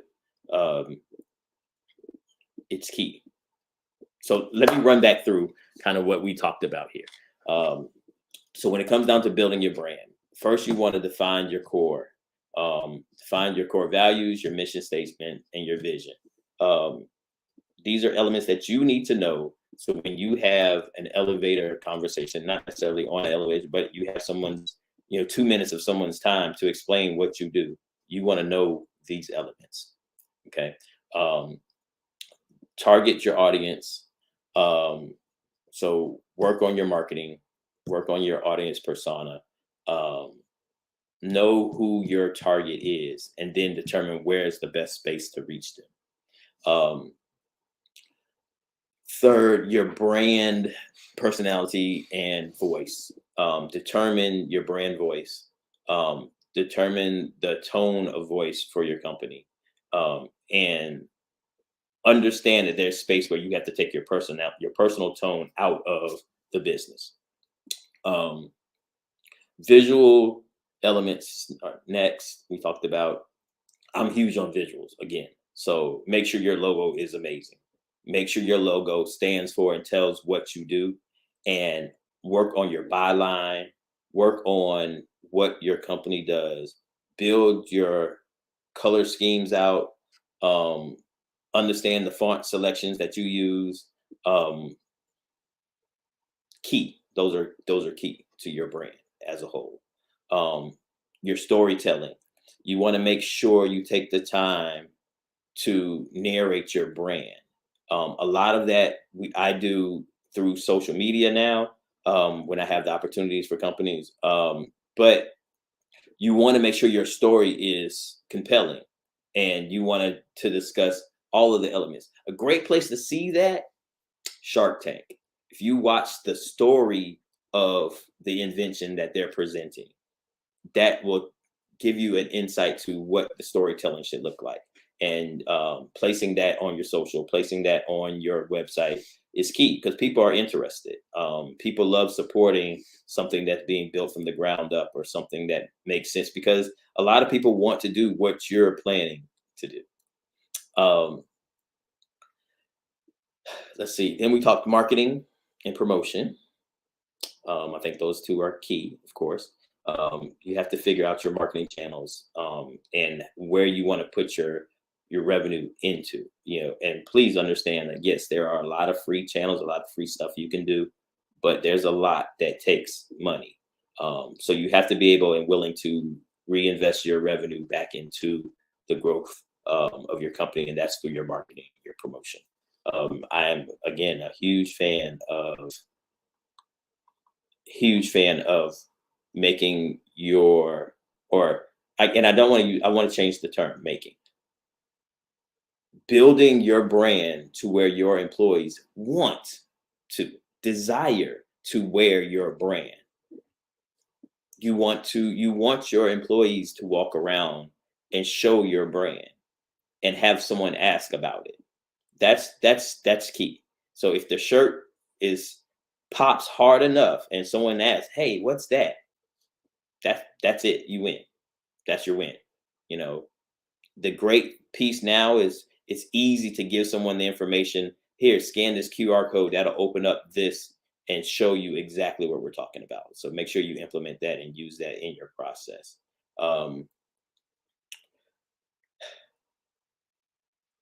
Let's see. We talked customer engagement, right? Discuss that. Feedback. You want to make sure you adapt your feedback specifically for each customer if you have an issue. But you also want to ask for the celebration. Ask for the cheer. Ask, hopefully they enjoyed your product or your service. Ask them if they did, and ask for them to take the time to do a review and reward them for said review. The more positive reviews, the more it works. I'm a person, I'll tell you, I don't read reviews. If I want your product, I'm going to look at your product, I'm going to do my research on it, but I'm not reading what everyone else has to say about it. But I know several people who will read every review, start to finish. They'll start at the 1 stars and work their way up to the 5-star reviews because they want to see what the problems were at first. And then they want to see if someone else has had the same problem, but it fixed. So you want to pay attention to that. And then your performance measurements. Just make sure that you stay on top of your brand and the evolution of your brand. You want to make sure that you continue to grow and you don't just become stagnant and happy with where you were, because it changes. And in a heartbeat, someone can come with something similar, or someone can come with a competition piece and beat you and take your client base. You want to make sure you hold on to your market share. So to do that, you have to stay aggressive and you have to be willing to make adjustments and stay relevant. That's the biggest piece with it, is make sure that you stay engaged, you stay relevant, you stay in the public eye, and give some of what you do to help someone else expand their space. It's what I try my best to do. So if you need me, I'm not hard to find. You can definitely find me here.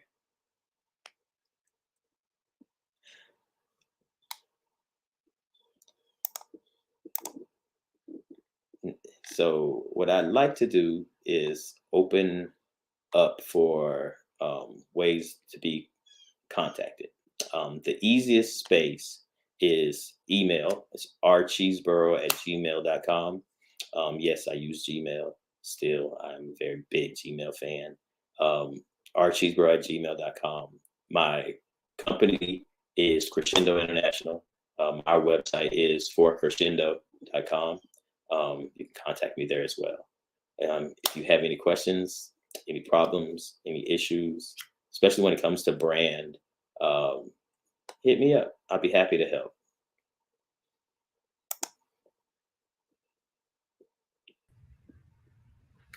Well, thank you so much today for presenting this very relevant topic for business owners, especially those small business owners.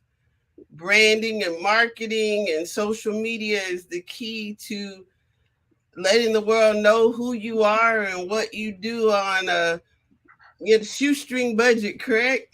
Absolutely. Because you want your budget to grow, and we get it. There are people who are willing to help you on the bottom end of your budget. They just want you to look back and pull them with you when you take off. And that's what a lot of us tend to do. I definitely fall in that space. I will help anyone if I believe in your product. You just have to sell me to believe in your product. That's all. Well, again, thank you. And tell us where we can find you again. Absolutely. So my website, my company is Crescendo International. You can find us at 4, crescendo.com. You can reach me via email at rcheeseborough@gmail.com. I tend to get the questions why I use Gmail. It's because Crescendo is actually a ghost firm. We operate in the background behind different companies. You'll never know that we're managing that company's social media or that company's internal communications. It's not for you to know about Crescendo doing it. It's for us to make sure we transfer the word that the company's trying to reach out to their population. Well, genius is common, and I'll see you on the other side. All right. Every dollar counts. So we want to remind you to donate to the scholarship fund. We want to thank our Black Business Expo USA sponsors for November 2023. NC 100, Moody Capital Partners, Suede Soul, Lotus Richey Coaching and Training, Carolina, Virginia Minority Supplier Development Council, Step Management, 5-Star BDM Media, Barbara H. Smith, LLC, Margie McLean Foundation, Incorporated, Genius is Common, The Hello, LLC, Earth Essentials, Mullane Shania Global, Executive Women's Success Institute, The Quality Coaching Company, Superwoman Business Services, Creative Force Studios, Lee Entertainment, Artistic App Design, Black Business Expo USA. Genius is common, and we'll see you on the other side.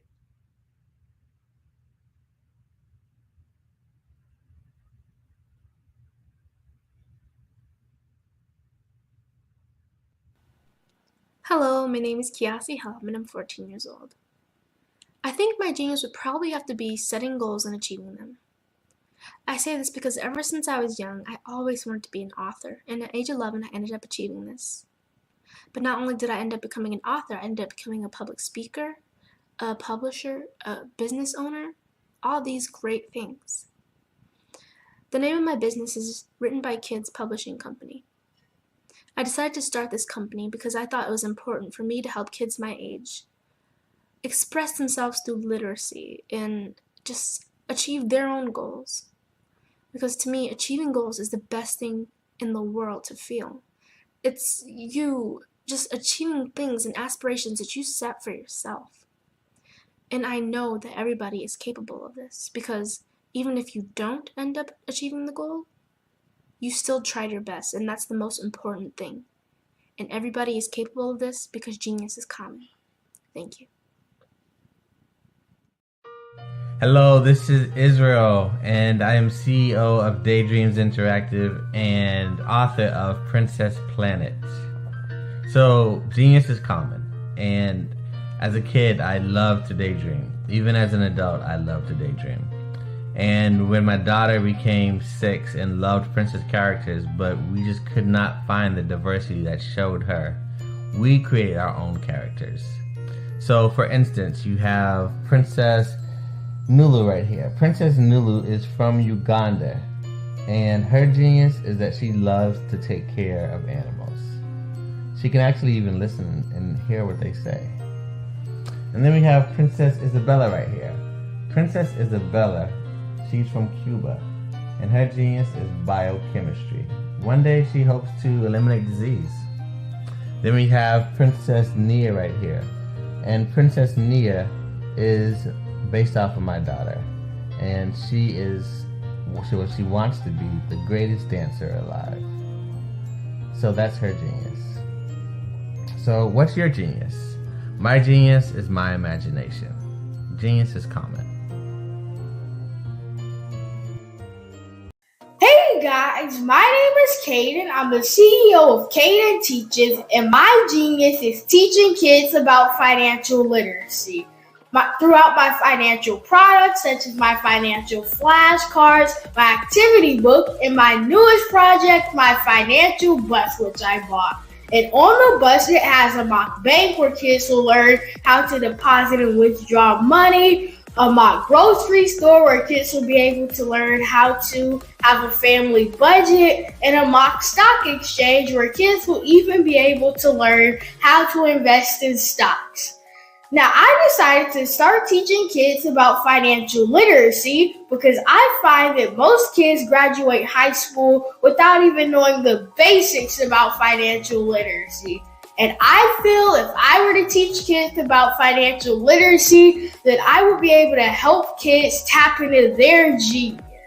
And I actually learned about financial literacy to my dad because I would go to business meetings with him, and I would always see that they were talking about financial literacy.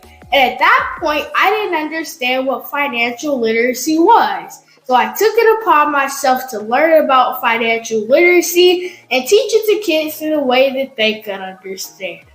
But I want you guys to help me help kids tap into their genius by going to my website, cadenteaches.com, and you can sew into me in my financial bust by going to my GoFundMe link. And remember, if Caden can, you can too. Because genius is common.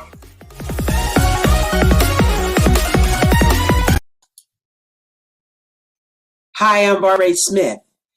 Genius is common. My genius is executive coaching and professional corporate training. As the master executive coach and corporate training ambassador for the Genius is Common movement, I help business owners craft their stories in such a way that you know exactly what they do, what they have, and what they bring to the table. Many times as business owners, we are asked, so what do you do for a living? And we could be crushing in our businesses, but we're not quite sure exactly what to say in a short amount of time. Well, I help you take those stories that are the reason why you're in business and why you're so passionate about your business and craft them in such a way that people are drawn to you as opposed to being repelled by you. Because every conversation, every time you talk to someone about your business, you are excited about it. But are you really conveying what you do, what you have, and what you bring to the table?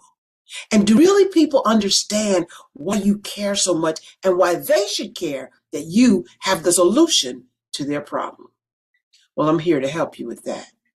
As a master storyteller, I can help you with your stories and spin them in such a way that they are intriguing and fascinating. People want to listen to you talk about your business. That's why at the Genius is Common movement, I am the master executive coach and professional training ambassador. That's my genius. And genius? Oh yeah, it's common. The Black Business Expo's mission is to raise funds for high school seniors going to college or K-12 entrepreneurs. This expo is a fundraiser for students. Please, you may go to www.blackbusinessexpousa.com to donate to the scholarship fund or use the Cash App at $BBXUSA. Our goal is to give laptops and up to $5,000 to 10 students. Students can register online at www.blackbusinessexpousa.com. Every dollar counts. Please donate to the Black Business Expo USA Scholarship Fund.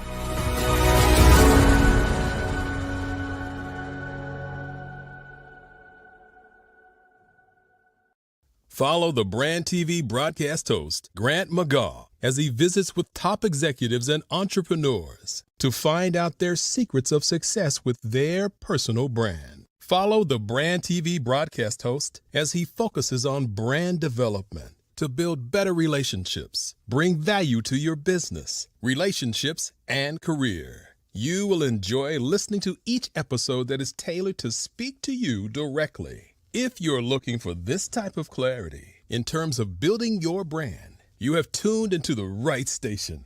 Each episode will help you to shape a conversation in the 5-star BDM network of 20,000 professionals and become a springboard for your corporate engagement and business opportunities. Each guest will frame their story in the areas of personal branding, business development, career development, financial empowerment, and technology innovation.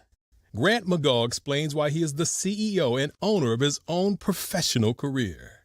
Grant is an accomplished business leader and entrepreneur who wants to give back to individuals to grow their personal brand strategy. Tune in as he weaves his story about new possibilities, while to you exceed expectations. If you love storytelling, this show will make for fun.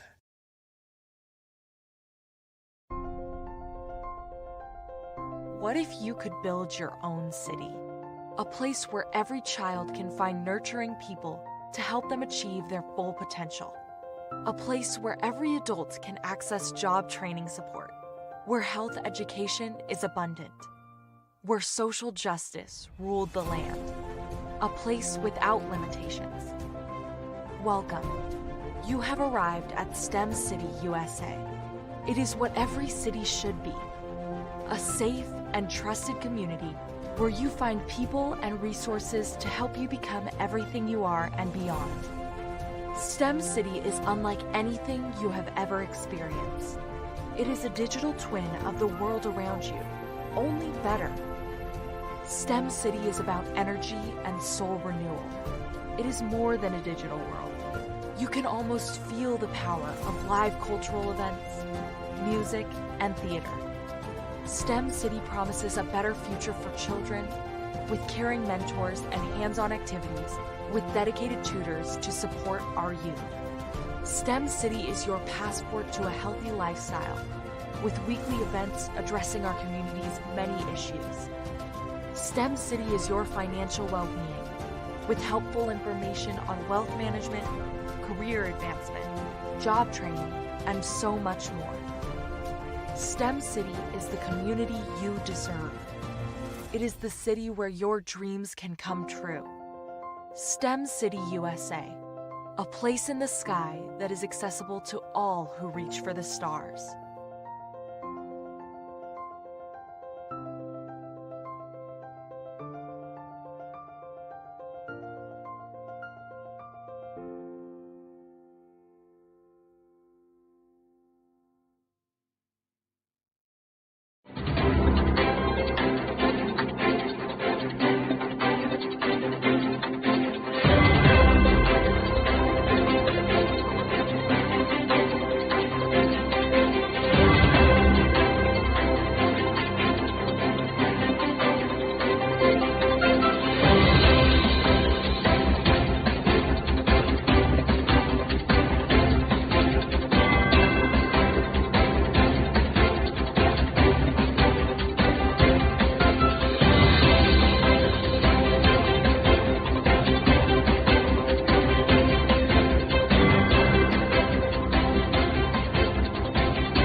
Dr. Eric Kelly III and a host of phenomenal speakers from all around the globe for this 7-day virtual event that you don't want to miss.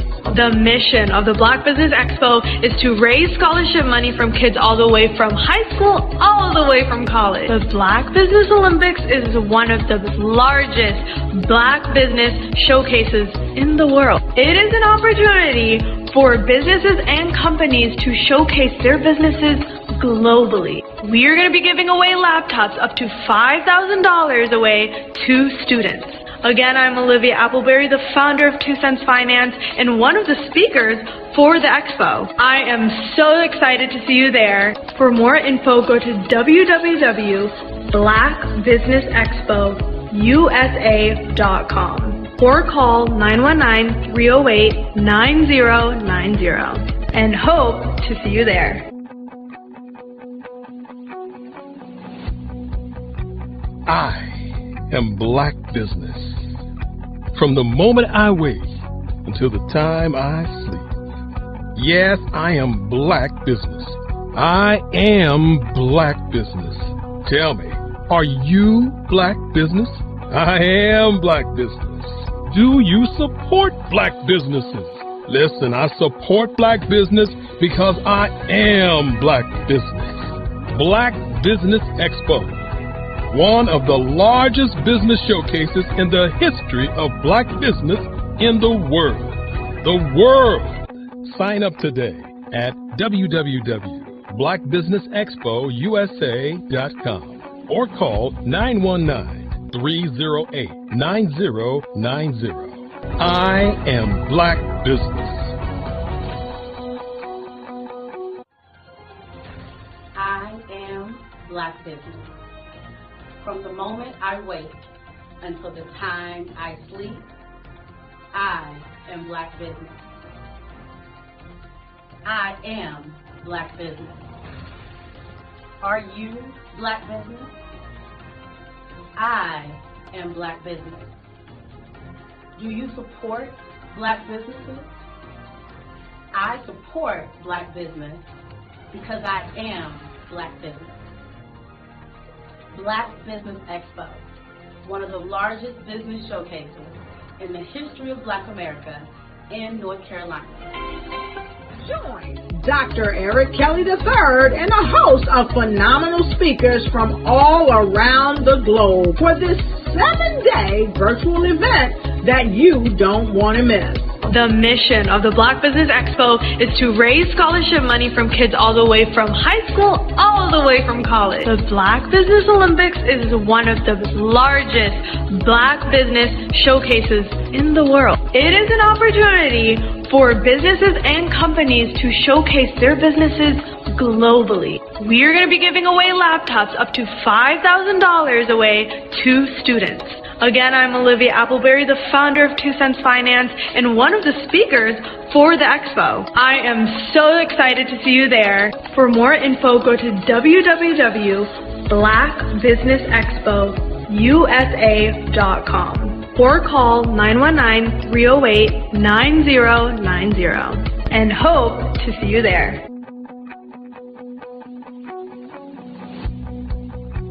I am Black business.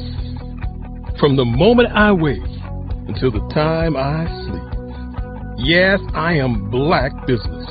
I am Black business. Tell me, are you Black business? I am Black business. Do you support Black businesses? Listen, I support Black business because I am Black business. Black Business Expo, one of the largest business showcases in the history of Black business in the world.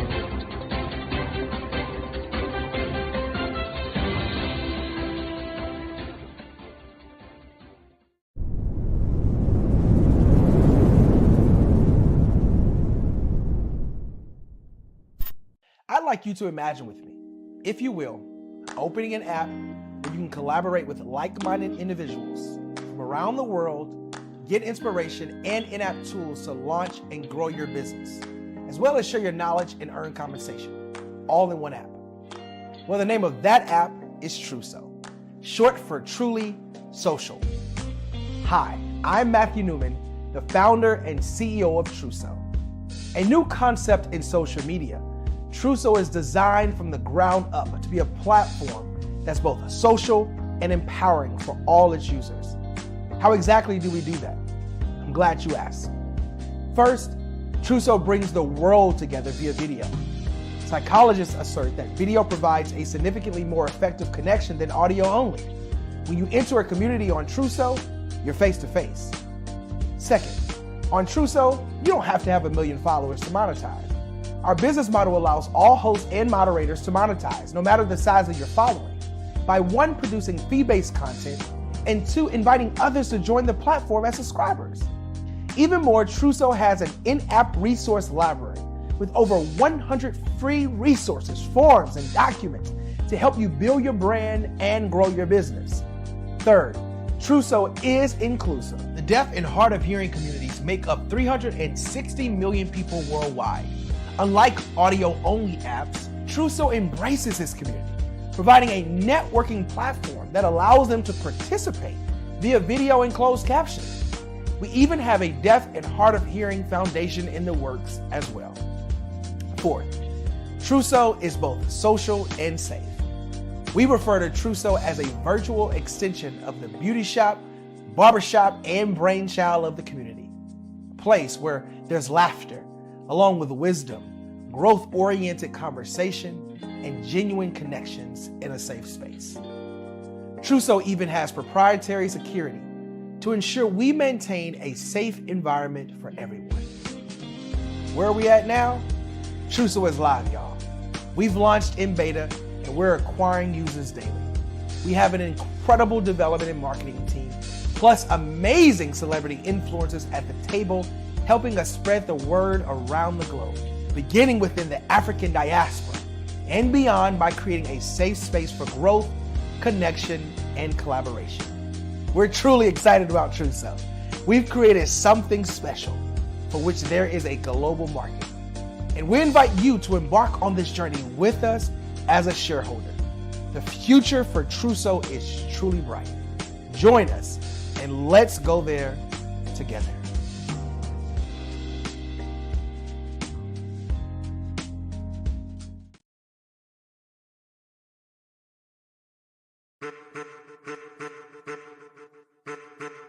I am a child of the Most High God. He has gifted me in ways that I could not even imagine and didn't know.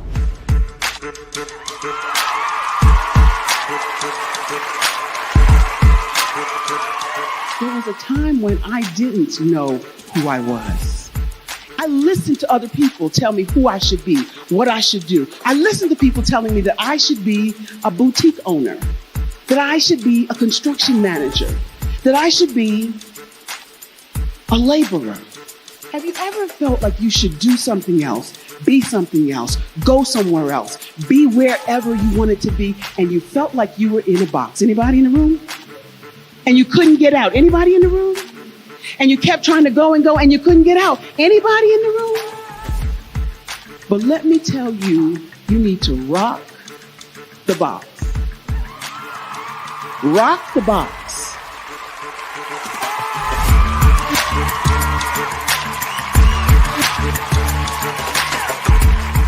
I am engaging, inspiring, and empowering.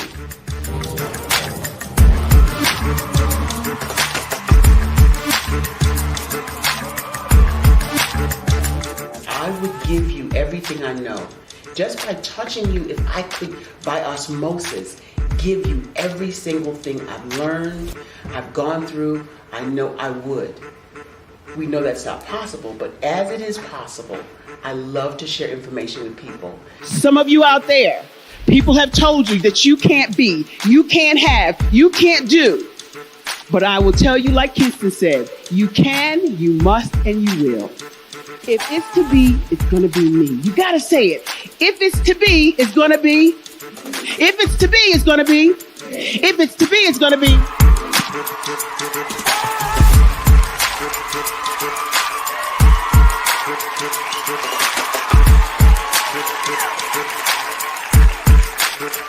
Barbara is because she believed what her mama said about her and not what other people told her. Every day you wake up, when you're in a situation, it's your choice whether it's an advantage or the disadvantage. She gained her confidence and her life, and now she is a testimony.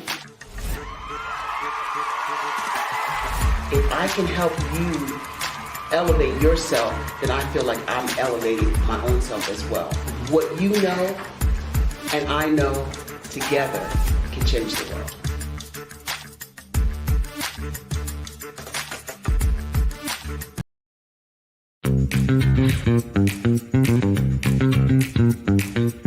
It's time for you to start bossing in social media. For all your social media needs, you've come to the right place at the right time to get your website designed, landing page, social media platforms, and get the training you need to get in front of the people that's ready to buy your products and services. Let me train you with StreamYard, Zoom, Clubhouse, and much more.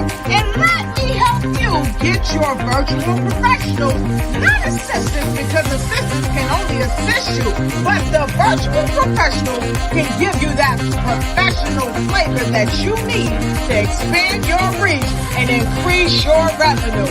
Jump on in and get in where you fit in and start boxing today.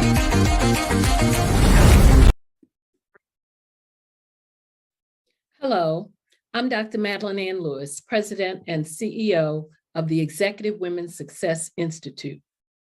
And my genius is helping women accelerate the path to success.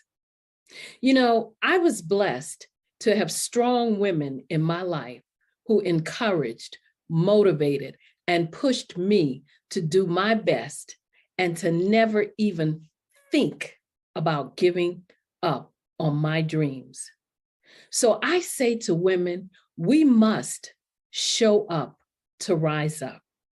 We have talents and potential, but who will see them if we don't speak up and get noticed? I know that women are a tremendous resource on this planet, and there is nothing more fulfilling than helping a woman tap into her full potential.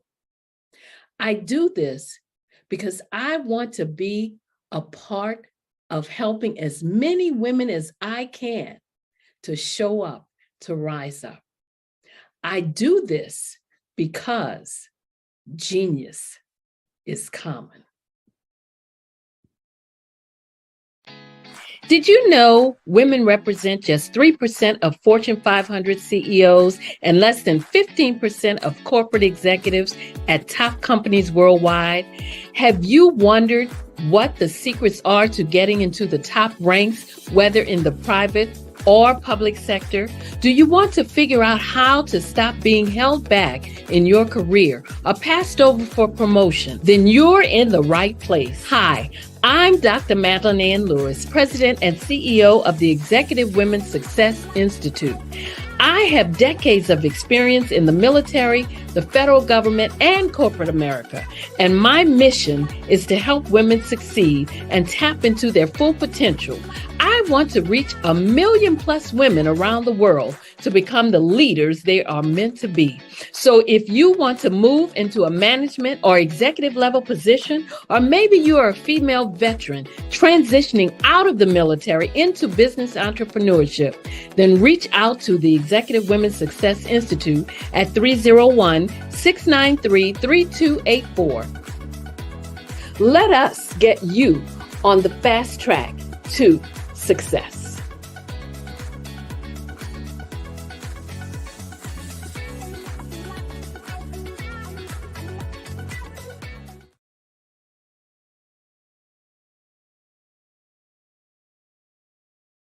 Follow the Brand TV broadcast host, Grant McGaugh, as he visits with top executives and entrepreneurs to find out their secrets of success with their personal brand. Follow the Brand TV broadcast host as he focuses on brand development to build better relationships, bring value to your business, relationships, and career. You will enjoy listening to each episode that is tailored to speak to you directly. If you're looking for this type of clarity in terms of building your brand, you have tuned into the right station.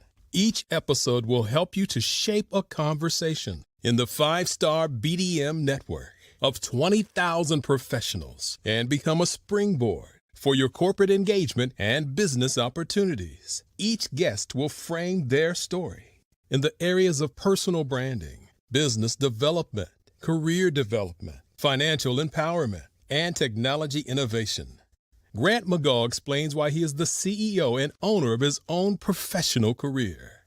Grant is an accomplished business leader and entrepreneur who wants to give back to individuals to grow their personal brand strategy. Tune in as he weaves his story about new possibilities, while to you exceed expectations. If you love storytelling, this show will make for fun.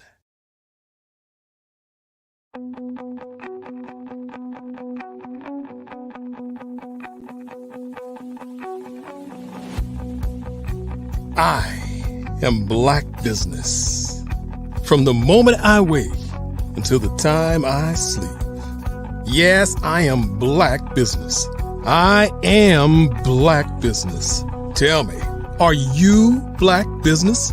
I am Black Business. Do you support Black businesses? Listen, I support Black business because I am Black Business. Black Business Expo, one of the largest business showcases in the history of Black business in the world. The world! Sign up today at www.blackbusinessexpousa.com or call 919-308-9090. I am Black Business.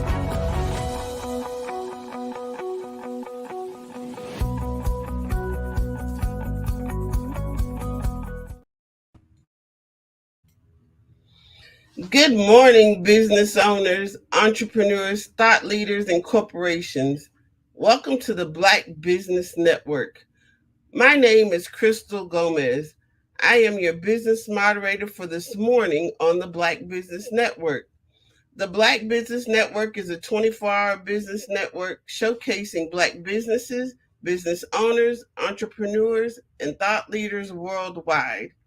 We have speakers from North Carolina, London, Singapore, Africa, Japan, and cities all over the United States.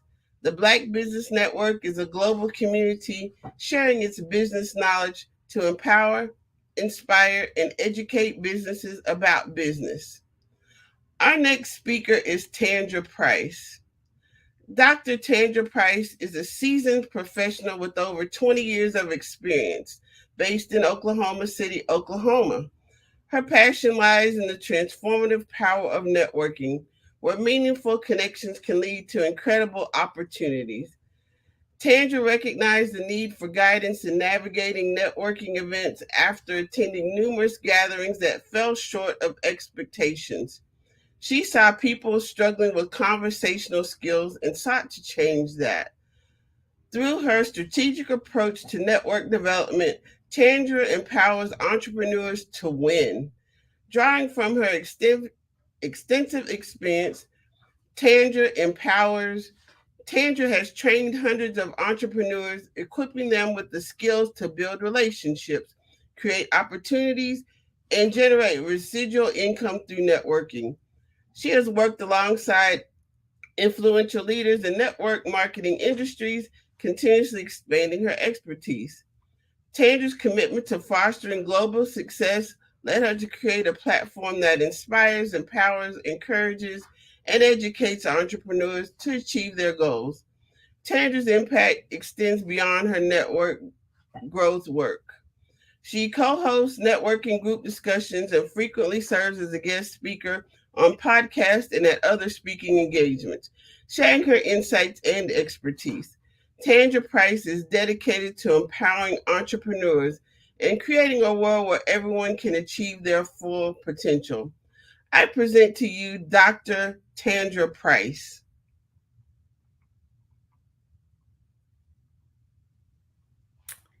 Hello, hello. Thank you so much for that amazing introduction.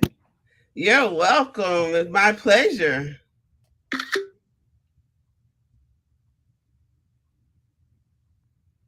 Okay, so let's just jump in real quickly. Again, I just want to introduce myself. I am Dr. Tandra Price. I am a renowned international speaker, accomplished two-time best-selling author. I am an expert networker, strategist, and I am the proud owner and editor-chief and publisher of a global recognized publication called Tap In Magazine. Our edition caters to women, speakers, authors, coaches, and men. We help it make it so easy and seamless for you to spread your messages and to reach a broader audience and to generate more valuable leads. Today, I'm going to be talking to you about the power of mastering the art of communication. And we're going to talk about that in 4 different ways. We're going to talk about, the best way to start a conversation, when is the best time to network, and what's your plan when it comes to networking and communication? And how do we incorporate one of the most powerful, free online communities, which is LinkedIn, to help us master the art of communication? And our 5th way, we're going to talk about how do we really master communication with our visibility, and how Tapped In Magazine can help you increase your visibility and broaden your audience. So I don't know if you're aware or not, but there's approximately every 2 minutes, there is a conversation taking place. Somewhere, somehow, someone is engaging in a conversation. And a lot of times we don't really realize the fact that conversations are happening because they're really overlooked. There's something that we just automatically assume that just happens because it's always on autopilot. I mean, if you look at right now, you turn on your television, there's communication going. If you look at a lot of your social media, communication is going on. But it happens so frequently that we really don't pay attention to it. Is communication and networking together. I really like to take the form networking and convert it into communication, because anytime that we're trying to send a mass message over to a broad audience, we're really communicating. A lot of people don't really look at it that way because of the terminology from communication to networking. But I'm going to give you just a couple of ways and platforms that where communication networking actually takes place. I mentioned a few of them earlier. One, we're looking at Facebook. We always do communication via phone, video chatting, messaging app, even team chats. A lot of corporations use team chat to kind of get, again, a mass message out to their employees or their organization. We look at Instagram. Twitter is another one. Skype, which is not often used as much, but it still exists as one of those platforms for communication. We have Google Meets, which is a lot of people use that in the different form of Zoom because they feel like Google Meet is a much more better platform. Again, we have Zoom, Slack, WhatsApp. WhatsApp is a really popular platform where a lot of communication takes place, and you can reach a broader audience because you can reach anyone in the world through WhatsApp. And of course, we have Streamline, which is one of the popular platforms that we use today here on the Black Business Olympics. But again, I want to kind of, again, as I mentioned, take communication and networking. They're really a combination together. I like to use the word communication. So throughout our conversation or throughout my presentation today, you always hear me say communication, but it's basically a form of networking. Again, it's anytime any individual shares information or insight about their area of expertise. If you are in business, or if you're selling a product, if you're trying to tell a story, or even if you're trying to meet someone, even if you post anything on social media, it is a form of communication and networking. See, because you want to ensure that your message gets sent to the right target audience. Whether you, again, are making a post, whether you're doing Facebook, there's a certain audience that looks at you, that's paying attention to you. And you want to make sure that you have a clear, concise message every time that you actually are trying to connect with someone. So let's jump in real quick, or dive in real quickly. What's the best forms of communication? Well, these forms, I'm going to tell you these strategies. There's something that we do automatically. We really don't notice it. But let's just kind of take a real quick step into those. One is we're always introducing ourselves. Whether you're meeting someone in a professional setting or just a casual setting, you always are introducing yourself. Or if someone are meeting you or introducing you, it's always the first step of starting a conversation is introduction. If you're in a business setting, we always normally do that firm handshake just to give them that understanding that, it's more of a business environment. A lot of times when we're introducing ourselves just on social, it's more of that laugh, comfort in our own zone. But the first thing we do is starting communication is introducing ourselves. The second way, we always are asking questions. It's a way of kind of keeping the conversation engaged, keeping it going. A lot of people want immediate response. So normally when you ask the question, you're looking for that response. And when you get that response, then it kind of just reciprocates into a conversation going back and forth. Another way, which is the third way, is always asking advice or opinion. People love to ask for help. They like for you to ask for their help or their advice or their opinion on, different specific matters.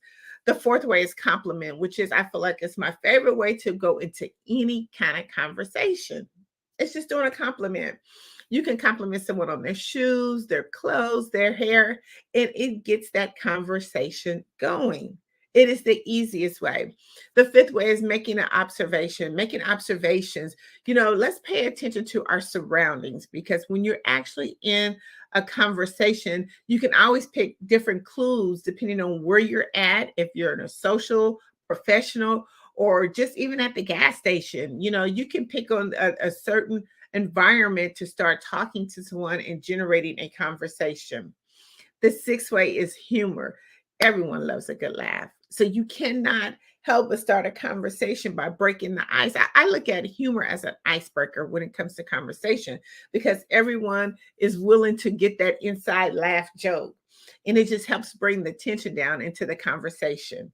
Storytelling is the best way to get to know who your prospects are, because they love to tell a story about a certain experience that they've done, or something they've done in their job or their corporate business.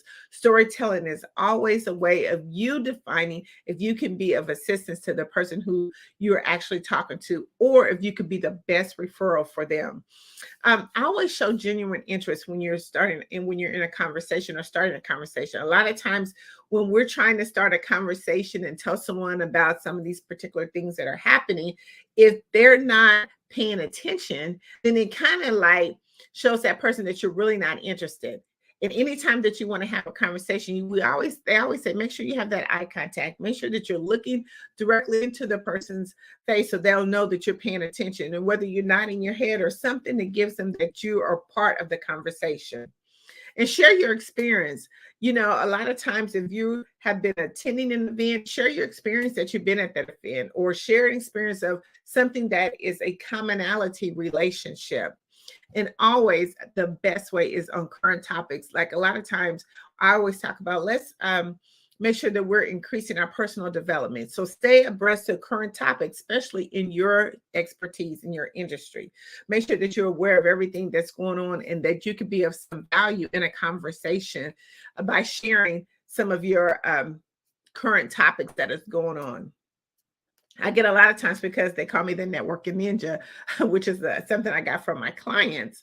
They always say, Taylor, when is the best time to network? You know, when is the best time to network? And I said, the best time to network is right now. Anytime you get up in the morning and you begin to have a conversation, whether it's with your spouse or someone that you're trying to network with, anytime you are starting a conversation, you are networking. Because again, you're exchanging your message. You're delivering a message to someone that you want them to understand exactly what you're doing. And you're connecting the pieces. See, when you look at networking, you're connecting. And a different terminology, especially in computer or tech industry, they say networking, you're connecting the gadgets, the pieces, and you're doing the same thing when you're having a conversation. But the best time to network is right now, whether you're at a social gathering, a conference, an expo, professional organization, even again on all those online platforms, before and after a presentation, when you're doing a one-on-one, in between sessions, or even just in regular conversation. That's networking. That's the best time to networking. That's the best time to find out, you know, who, what, and when, and how you can help someone. But when we talk about mastering the art of communication, it comes with so many benefits. That's why it is so important to make sure that when you're networking and spreading your message, that you are very clear and concise, and that you've done all those different things we talked about earlier about starting a conversation. But just think about the benefits.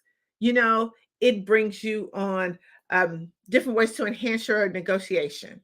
So when you're trying to actually talk to someone about your products and services, being a part of networking / communication, it helps you to enhance those negotiations, because when we're listening, we're looking at our environment, we're understanding what's going on around them. It builds trust.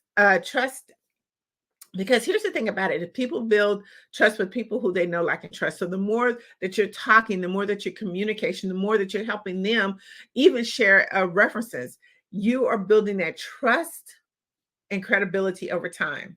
It gets you into successful networking. It helps you to engage with others confidentially. You can actually now understand really what their concerns are, their issues are, and how you can really help them. It also builds a stronger connection. The more that you are networking and communication, it helps you to understand and build a long-lasting relationship with your prospects.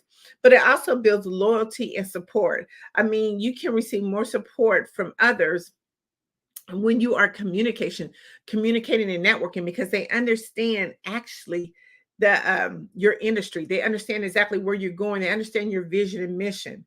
See, it helps you also as a benefit increase your visibility.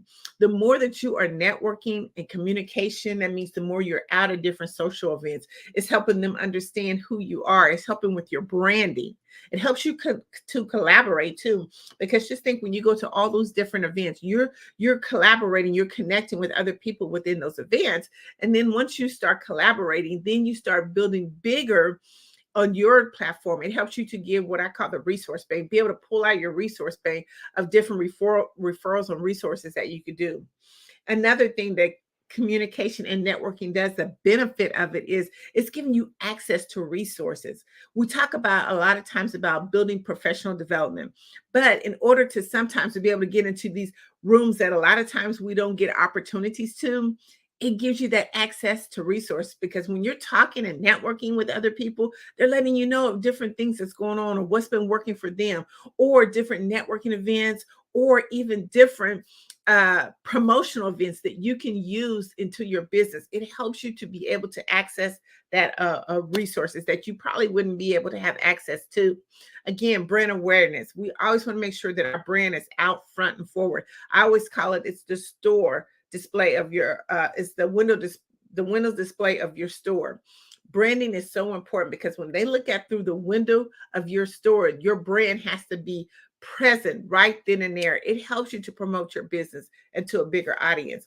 Another benefit of networking / communication, it gives you access to some of the decision makers, which we're going to talk about a little later, about the major big platform that is so underused. It helps you identify trends too, like what's going on in the marketplace. When you're not networking and communication, you really don't know. We have to step out of that comfort zone. You've heard that saying, right? Get out of your comfort zone. And that's really the benefit of networking and communication. And it helps you get so much business growth as well. I always tell people when we go to networking events, whether it's conferences, virtually or in person, what's the plan? See, we have to have a plan when it comes to networking. What are we doing? What's our objective when we go? I'm going to go over these real quickly for you. One, you got to set a goal. Anytime you go in networking or you're trying to give that mass message out, what is the main goal? What do you want to achieve by getting your message out? A lot of times we don't look at that. We just have a message and we're trying to get it out. But what's your overall goal? What do you want to happen when somebody actually hears your message? The second thing, when you go to a lot of different networks, let's do some research on the events of the people who's hosting the events, how long the event's been around, because the most important thing is time. And we want to make sure that we're maximize our time to the fullest. And the only way that we can do that is making sure that we're in the right places at the right time with the right people. So make sure that you are doing a research on your event. Prepare your introduction. People do not like to be sold at networking events. It's all about relationship building. So when you're actually trying to prepare or plan to introduce yourself, make sure that you're doing it in a way that does not seem salesy. Make sure that you're doing it in a way that's authentic to who you are, so they'd be able to make that connection. So the person who you're actually connecting with, they feel that energy. See, that's the thing about it. When you prepare your introduction, you want someone to feel your energy, your enthusiasm, like, I want to be a part of what you're doing. So make sure that you prepare. Preparation is the key. Bring all your essential materials. Make sure that you have your cell phone charged. If it's your iPad, whatever it is, make sure that you have the essential tools that you need, because it's nothing worse than going to an event and you're not properly prepared. Making sure that your phone goes down, or that all your social media contacts, everything. That's the next thing. Let's make sure that all of our digital presence are updated. Because one thing, when you go to networking, just think you only have that 60 seconds, not even 60 seconds, 10 or 15 seconds to make that first impression. If they go to your site and it's aesthetically pleasing, they're not going to want to do business with you. Make sure that your website looks good. I mean, all the function, all the buttons that's working. Make sure that all your contact information is up to date, because no one is going to be searching or looking for you. Once you make that initial contact, that is the most important thing. So make sure that all your stuff is updated.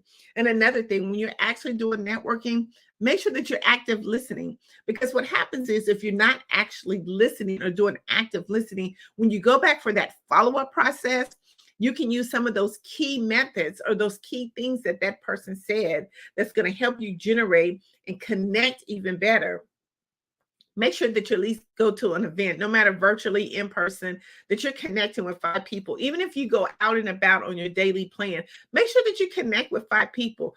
There's nothing wrong with walking up to someone and connecting with them.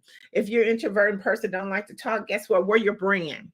Make your brand stand out. Wear bright colors. Just smile, because that will actually start the introduction. That will actually start a conversation. It will actually open up the doors for you to be able to make that 5th or that 4th connection for the day. Another thing, when you're talking about, connecting with at least 5 people, join Facebook groups. A lot of times these conferences, they have Facebook groups because they're trying to build a community. The best way when they're trying to build a community, they want you to feel good and welcome when they come into their event. And how they do that is through Facebook, because the people that join their Facebook group, it gives you an opportunity to go through the Facebook group and connect with 5 or 10 people. They do that a week or 2 weeks before their event, because they want you to already be able to connect with someone. Remember, when you're out here doing these events, the whole goal is for them to build communities, to build those resources, to give you access to things, to start communicating and talking, breaking the ice, so it doesn't feel awkward when you actually go to the event or if you see them virtually online. Always have a follow-up plan. Do not go to an event without having a follow-up plan, because you've wasted your time. You wasted the valuable time that you could be using to do something else to help be more productive within your business. I talk about 10 income producing activities that we should be doing before 10. And if you're going to a networking event and you've went that whole event, didn't get 5 contacts, didn't even, stop to even make a proper introduction, then you've wasted valuable time that you could have been using. And right now, time is of the essence. We want to make sure that we're maximizing our time. And one of the things that a lot of times people say when they go to networking events, oh, it didn't work for me. Okay, did you have a plan? Let Tapped In Magazine help you to develop that plan, so when you go to these events, that you're maximizing your time, you're getting the maximum benefit for every time that you go to these events. I talk a lot too about virtual events. A lot of times virtual and in person, they kind of work similar to same, but make sure that when you're at on a virtual event, make sure that your equipment is set up. Make sure that you're in a nice, comfortable setting. Make sure that your background is well lit up. The space is good. Make sure all the technical pieces, you can hear your voice, your speakers, any of that stuff. Make sure that, most importantly, that you're on camera. People do business with people who they can see. So make sure that you're on there, and make sure that you're taking notes. Another way of being active on a virtual is, raising your hand, making comments in the chat, connecting with those people that are in the chat. That's another way that you can get contacts, is talking with them, sharing your information. Make sure that you are maximizing your event to the max. Real quick, I always say there's 8 types of networkers, and I'm going to go over these networkers real quick. The first one is always the social butterfly. So when you walk into a networking room or even on a virtual setting, do a 360 panoramic view of the room. It doesn't hurt, because when you look at the room, all your networkers are going to be in different spots of the room. You have your social butterfly, the one that is the loudest, is attention grabber. They're loving the event and they want you to enjoy the event too. So they're going to be able to ones to kind of bring you along into their group, introduce you to some people that are at the event. Then you have number 2. I call them the expert or your business promoters. These people, they're not really thinking about, networking. They're only there to promote their business. They're going to be in a corner where you're going to see the people maybe crossing their hands, and they're just going to be eye focused on that person, because whatever they're saying is so interesting. They're just there to promote their business. Then you have those people that I call the third networker, is those inquisitive mind people or fear of missing out type people. These are the type of networkers that attend events and gatherings just for the insight. They ask questions. They want to engage in the conversation. These are the people who are just got an inquisitive mind, like, oh, who came to this event? Oh, I saw such and such at this event. So they're looking around and they're asking questions. The 5th person is the buffet eaters. Okay, so I always say that the conversation doesn't start at the beginning of the buffet line; it starts at the end of the buffet line. These are just networkers who just come for the food, basically, just for casual outing. They're attending the event, they love the event, but because they've been in the buffet line, you can hear from coming down the line, who's what company's doing what people are the who's that you need to connect with. The sixth type of networker is I call the walker connector. This is a type of networker that focus on just building relationships and connecting with people. They're proactively seeking out opportunities to introduce other individuals. They're looking to build their referral base, their database. So when their clients come to them, they're that one-stop shop. See, they're the people that, you know what, here's a referral, here's this type of person to meet with. It's like almost going into a networking event and you say, hey, I hate networking and I don't want to go by myself. Well, if you get connected with the walker connector, it's like you two are both working the room. Then you have the digital networkers. These are people that they're not going to do anything with you except on digital. If you're not on the digital space in some of those different platforms, they're not going to network with you. This is how they utilize these online platforms. They want to make sure that the best way for fast, effective networking is digital marketing. And so they're going to be that digital networker that's going to do everything on digital. So if you want to talk to them, make sure that your stuff is together, because they're going to be saying, okay, Instagram, Twitter, WhatsApp, TikTok, all of that stuff. That's how you're going to be able to better connect with them. And then I like the last one, which is our goal strategist. These people have a goal in mind. They're coming there for a certain reason. They're going to be able to maximize their time when they get there. See, they're not playing around.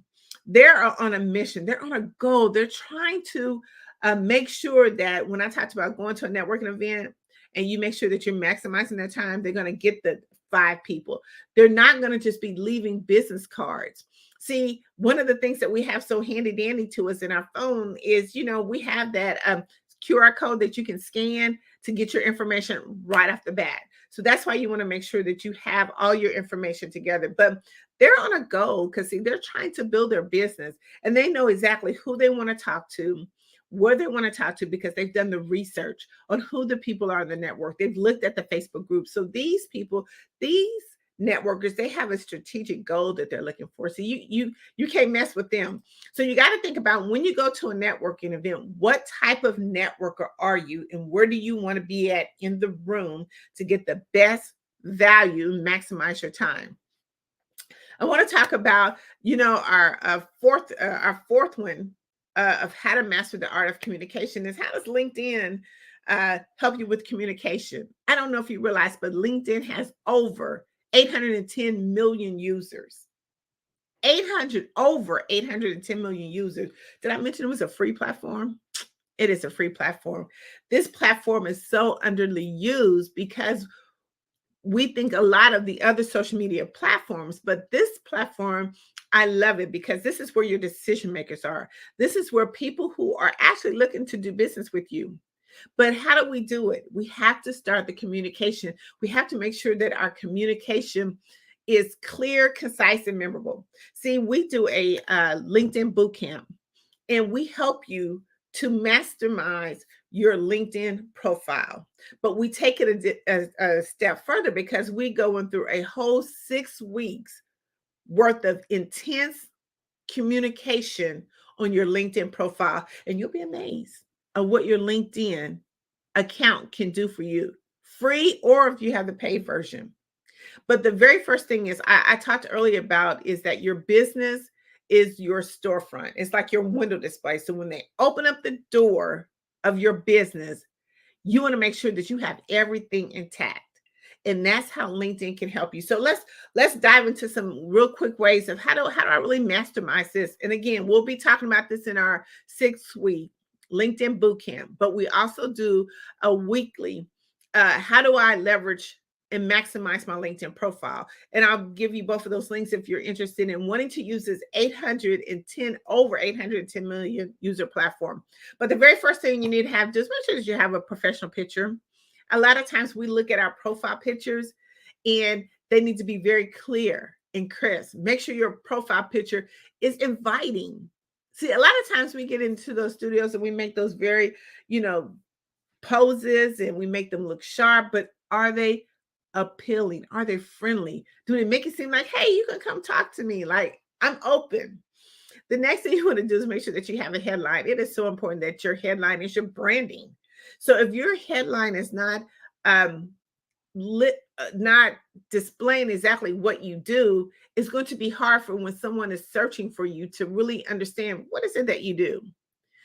We're not using stock image. Use what is actually connected to your business. The next thing we want to talk about is highlights in our platform or in our profile. And we talk about this in how do I leverage my LinkedIn platform or my LinkedIn profile in 90 minutes. We talk about all these different things, but one of the things is you got to do some highlights and videos.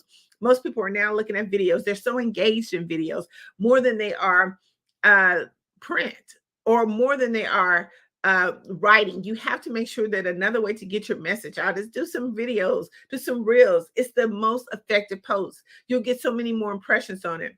Your summary, make sure that you're highlighting your strengths and provide a glimpse of your professional journey. A glimpse. You don't have that many words, but just provide a glimpse. Experience, make sure that you're detailing your work experience. Focus, especially if we're entrepreneurs, focus on your accomplishments and some results that you have done for your clients. A lot of times they look at that, what really have you done? How can you benefit my client or how can you benefit my business? Let's talk about our skills. List all the skills that are relevant to your expertise. Endorsements. Make sure that you look at people who are doing your endorsements, that they are actually looking at what you have done. They're endorsing on your skills, whether you're good in networking, communication. When they actually endorse you and how many people endorse you, it makes a difference. It takes you almost up to the feed. We talk about, the algorithms and a lot of the different social media platforms. LinkedIn has that algorithm too, but how you're really landed on a lot of those pages is depending on what you put into your profile. Education, include any of your educational background, highlights, degrees, anything that you've done that can be of help of other people. Make sure certifications. A lot of times we miss out on that part of our profile, is that we don't really list any certifications that we have, big or small there, and you got a certification or a license for, make sure that you showcase it. Recommendations, seek out recommendations. Ask people if you have a following to, give you a recommendation so you can add that to your LinkedIn profile. Volunteer. A lot of times people want to see what other causes that you are a part of. What else do you do? What is your passion about? How do you serve? How do you give back? And that's kind of really where the volunteer and experience shows. Media attachment. Make sure that you're putting your media information on there, because a lot of times, we want to see what you've done. Like if you've been in publications, magazines, like Tapped In magazine, but magazines, newsletters, articles, how many people have, wanted to have you showcased into their platform? What about conferences, things of that nature, anthology books? Put any type of media contact information there, and then make sure that you're actually engaged with your network. Make sure that you're actually participating, maybe like in LinkedIn groups and things of that nature. Put how they can connect with you. Show how you communicate, because see, our SEOs, our search engine optimization, helps it so much when it comes to people trying to find us. But see, once we can master that profile, because see, that's the start of the communication. And here's the crazy thing about it is when we think about that, we kind of look at just skimming on that. That's why it's not really utilized, because you feel like, okay, I can go to Facebook, I can go to Instagram. Okay, you have to look at and take some of these same things over to those different platforms, because if your client or your ideal client hangs out in those areas, then you want to make sure that, hey, this is about me. This is how you can connect with me. This is why you want to, join my programs, join my classes, my workshops. They have to have a reason.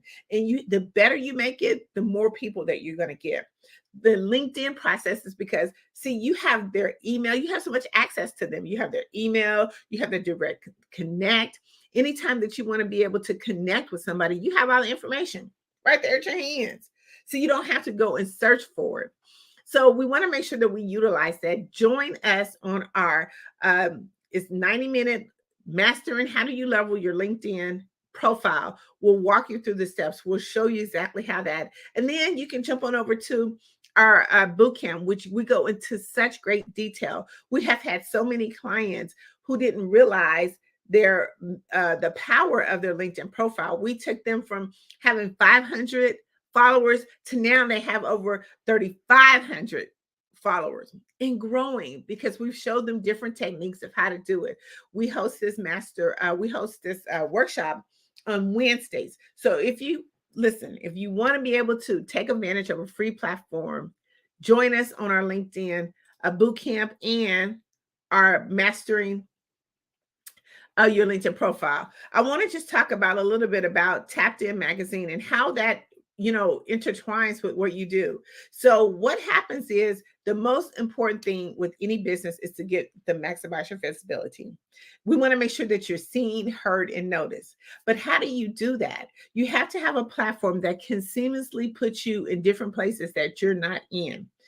Statistically, any entrepreneur should be in a publication at least 12 to 13 times a year. Now, and the reason why that is because you are always actively doing something with your business. Your business is growing. See, your business ain't the same as it was yesterday. See, it's new today. But you want to make sure that people understand that. You want to make sure that when people click on your information, that they know who you are. I always like to use like the Walmart or the Target ad. I can tell you right now, even since Black Friday, I have had so many text messages about different special offers. So anytime I open up my phone or looked at my Facebook, boom, it's right there. And see, that's how you want to be as well. You want them to be able to see whenever they click on your link. See, because once they click on your link, you got them. But when you get them, you got to keep getting them. You got to keep talking about your programs. You got to keep showing up in their feeds, on their text messages. You have to keep showing up in different spaces that people don't even realize that you do. Even like now, the national television, we have to keep showing up. But we have to have a strategic way of making sure that we stay visible. See, with the Tapped In Magazine, we give you that strategic way to help stay in you getting credibility. We help you enhance your audience. We help you to enhance your business. We help you to grow. One of the things that we look at is we want to make sure that we give you the exposure that you need. We want to make sure that when we put your article into our publication, that it's a clear, concise message. What are we talking about today? What is going to get that readership to really want to go at the bottom and click on your link? See, Tapped In Magazine helps you with that. We help you filter through all the things that you need. It's not just a story. See, it becomes a statement.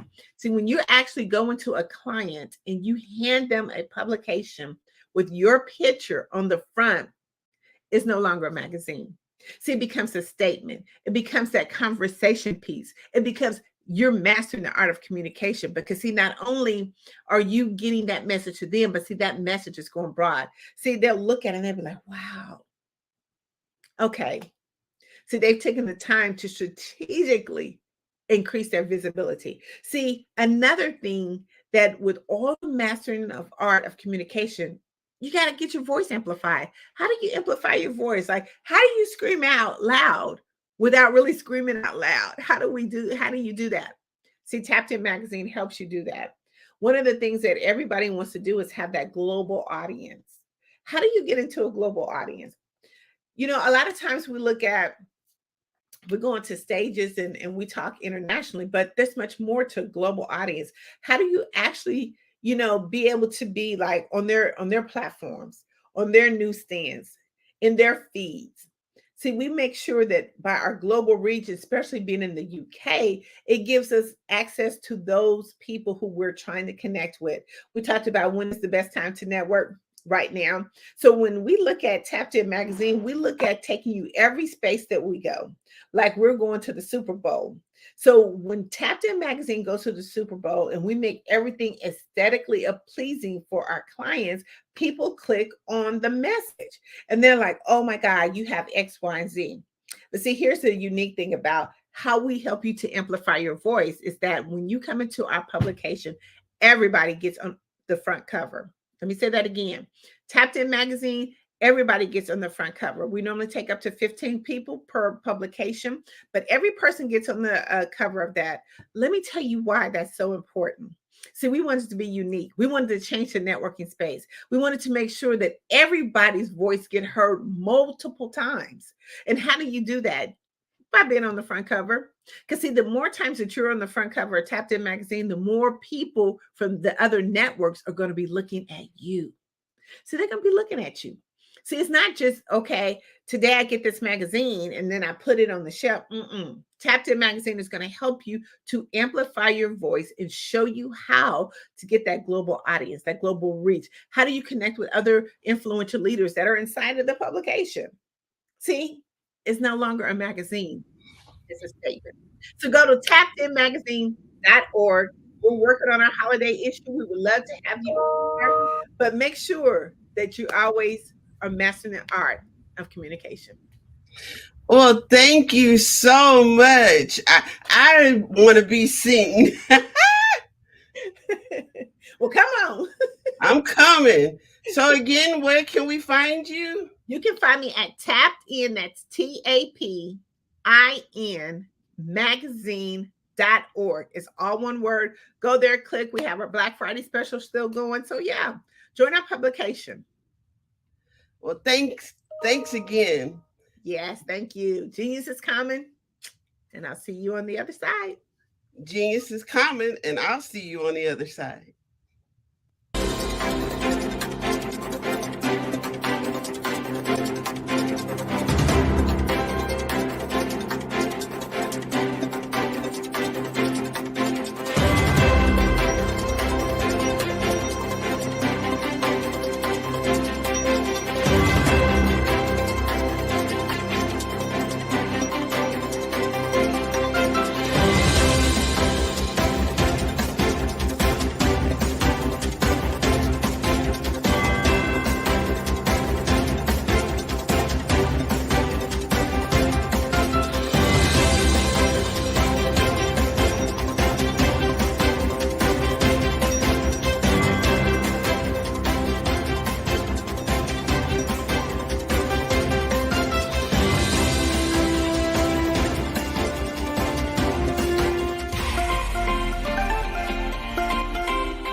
Dr. Eric Kelly III and a host of phenomenal speakers from all around the globe for this 7-day virtual event that you don't want to miss. The mission of the Black Business Expo is to raise scholarship money from kids all the way from high school all the way from college. The Black Business Olympics is one of the largest Black business showcases in the world. It is an opportunity for businesses and companies to showcase their businesses globally. We are going to be giving away laptops up to $5,000 away to students. Again, I'm Olivia Appleberry, the founder of 2 Cents Finance and one of the speakers for the expo. I am so excited to see you there. For more info, go to www.blackbusinessexpousa.com or call 919-308-9090 and hope to see you there.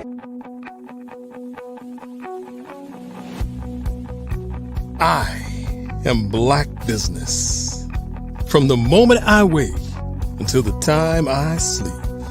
Yes, I am Black Business. I am Black Business.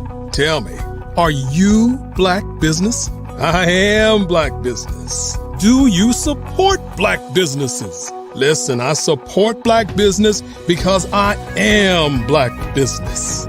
Black Business Expo, one of the largest business showcases in the history of Black business in the world.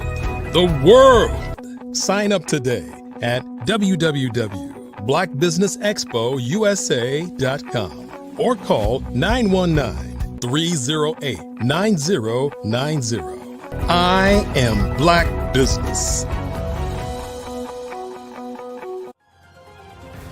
I am Black Business. From the moment I wake until the time I sleep, I am Black Business. I am Black Business. Are you Black Business?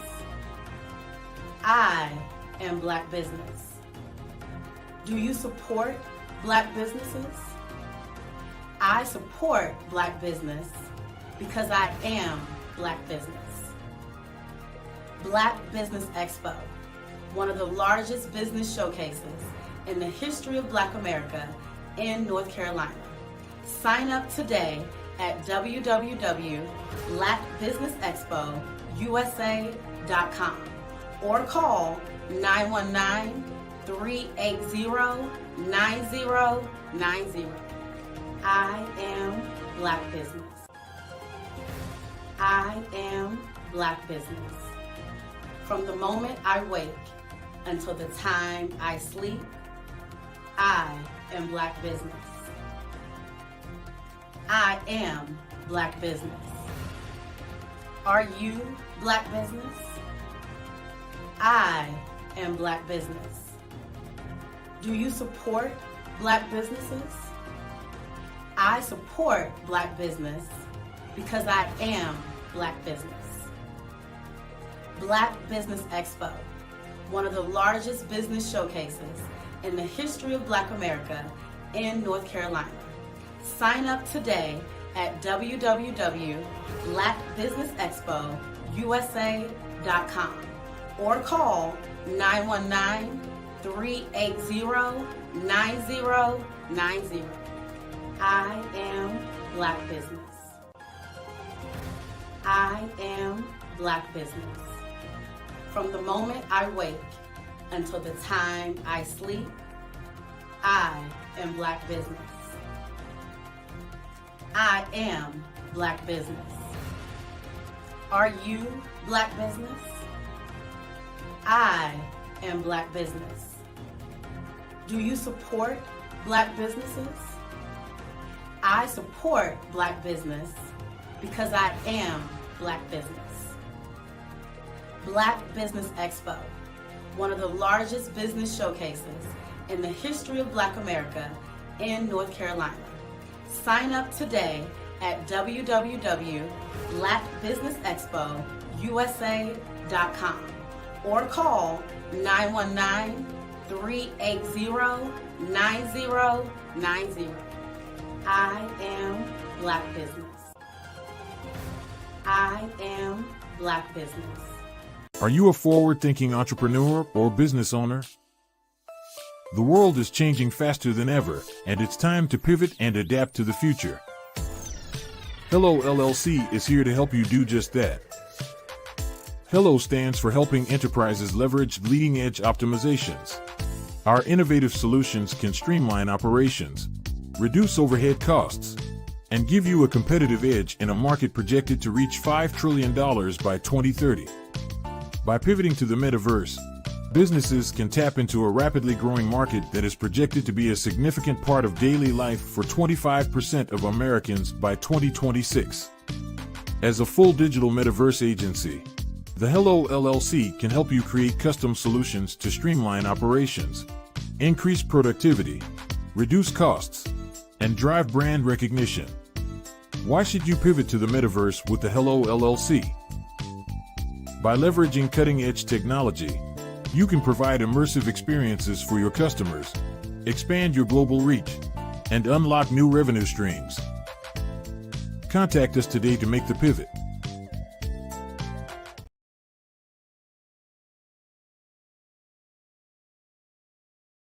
I am from Washington, D.C., but I was raised in Durham, North Carolina. I came to Durham when I was about 5 or 6.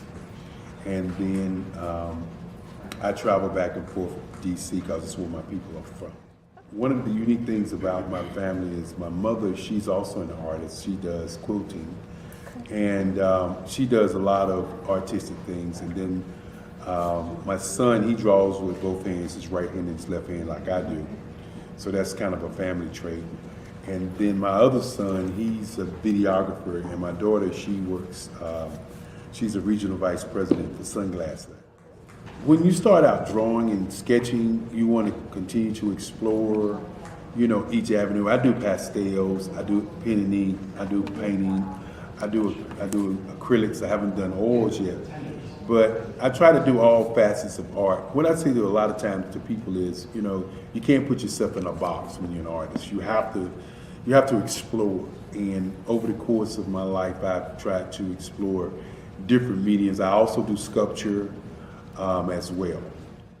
I choose my subjects by the intensity that they have in their faces or the intensity that somebody is moving, because I do more than portrait drawings. I also do I do abstract, and then I do figurative drawing also. Well, what happened in this particular show is that I started out trying to come up with something that would be a little bit different than what everybody else is doing. So I was working on a Barack Obama show, and they wanted me to do some paintings of Barack. And so what I did was, because of the deadlines, I kind of did it kind of fast. And then I realized when I was doing it fast, I enjoyed it. And so then I started doing other pieces the same way, and I started to enjoy those pieces also. And so I came up with this particular style. And it's a style of lines and colors.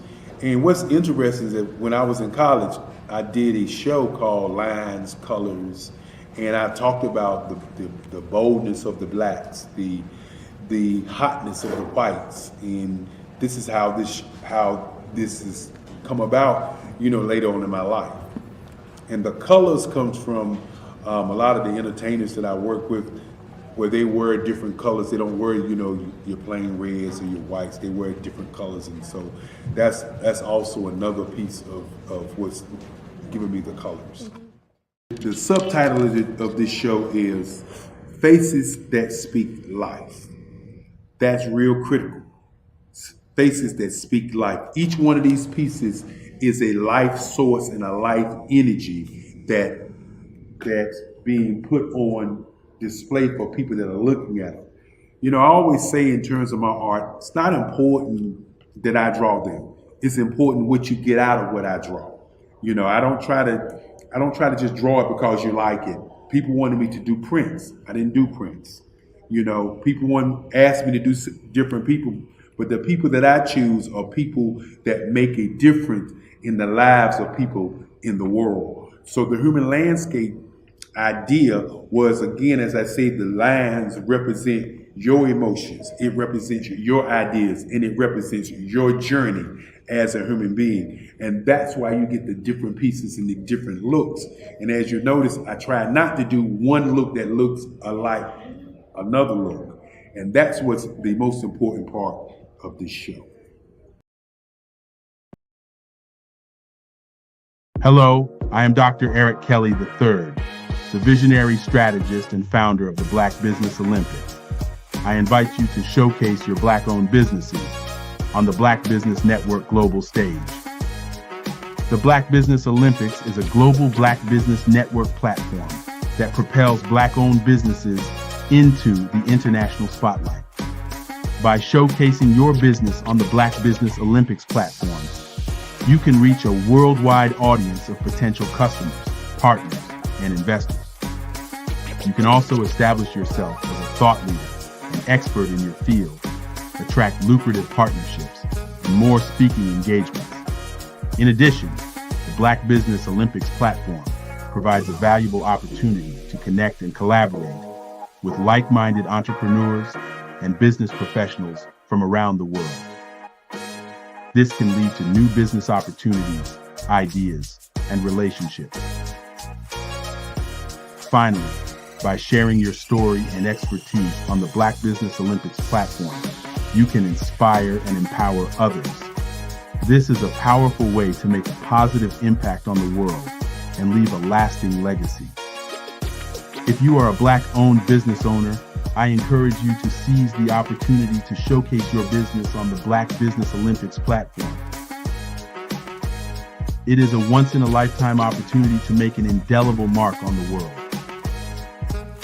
Be one of the 1,000 visionary entrepreneurs who are changing students' lives, shaping industries, and leaving an unforgettable legacy for their families. Unleash your voice on our global stage and watch your business thrive. Black Business Olympics is one of the largest Black business showcases in the history of Black business in the world. Yes, the entire world. Just give me a call today at 919-308-9090.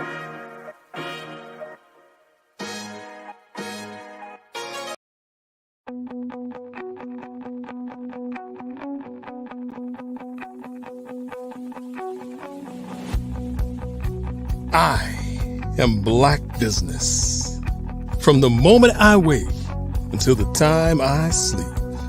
Yes, I am Black business.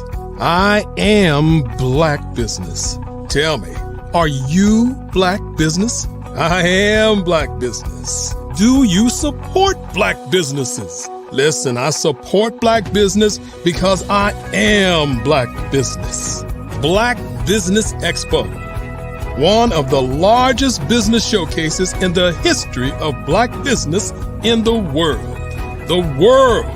Sign up today at www.blackbusinessexpousa.com or call 919-308-9090. I am Black business.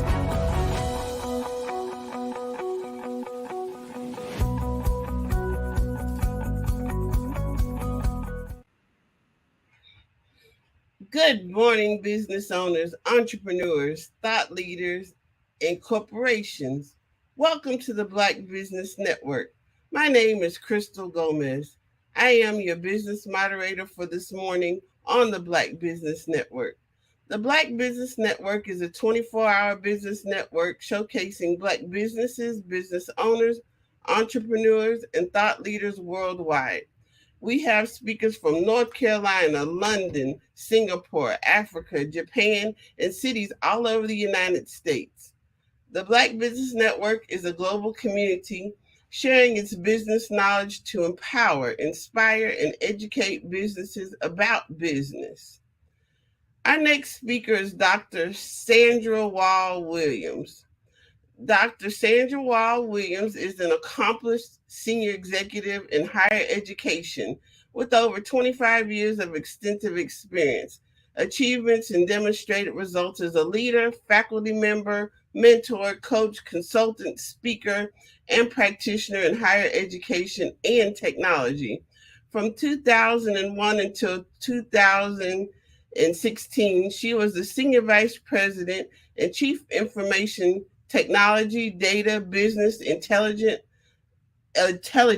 Library Systems, Distance Learning, and Workforce Development for the North Carolina Community College System. She led the implementation of the largest computer information system in higher education. In addition to training and development, instructional technology, information technology systems implementation, information technology security, technology infrastructure, software design, digital transformation, distance learning, and data systems. While serving in numerous leadership roles, Dr. Sandra remained an active consulting partner focusing on leadership coaching. She is currently the CEO and founding partner of WMS Consulting and Training, a professional development consulting and training company that supports emerging and established women leaders to increase their influence, impact, and income.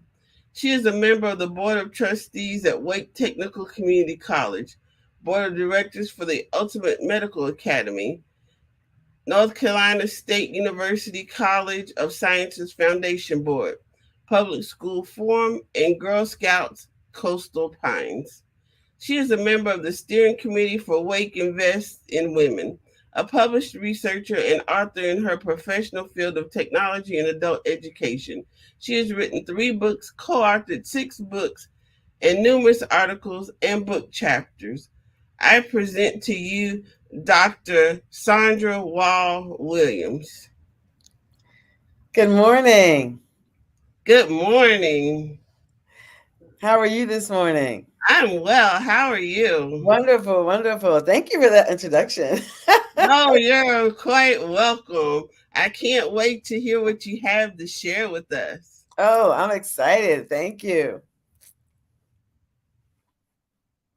Well, thank you everyone for joining me this morning. I am so excited to be with you this morning. Thank you, Crystal, again for that wonderful introduction. And of course, we want to thank our visionary founder and strategist, Dr. Eric Kelly, for this opportunity to come to you this morning and talk to you about a subject that over my years of leadership, and I'll talk about that as I talk go through this subject with you today that I found that a lot of people, especially women, have a problem with.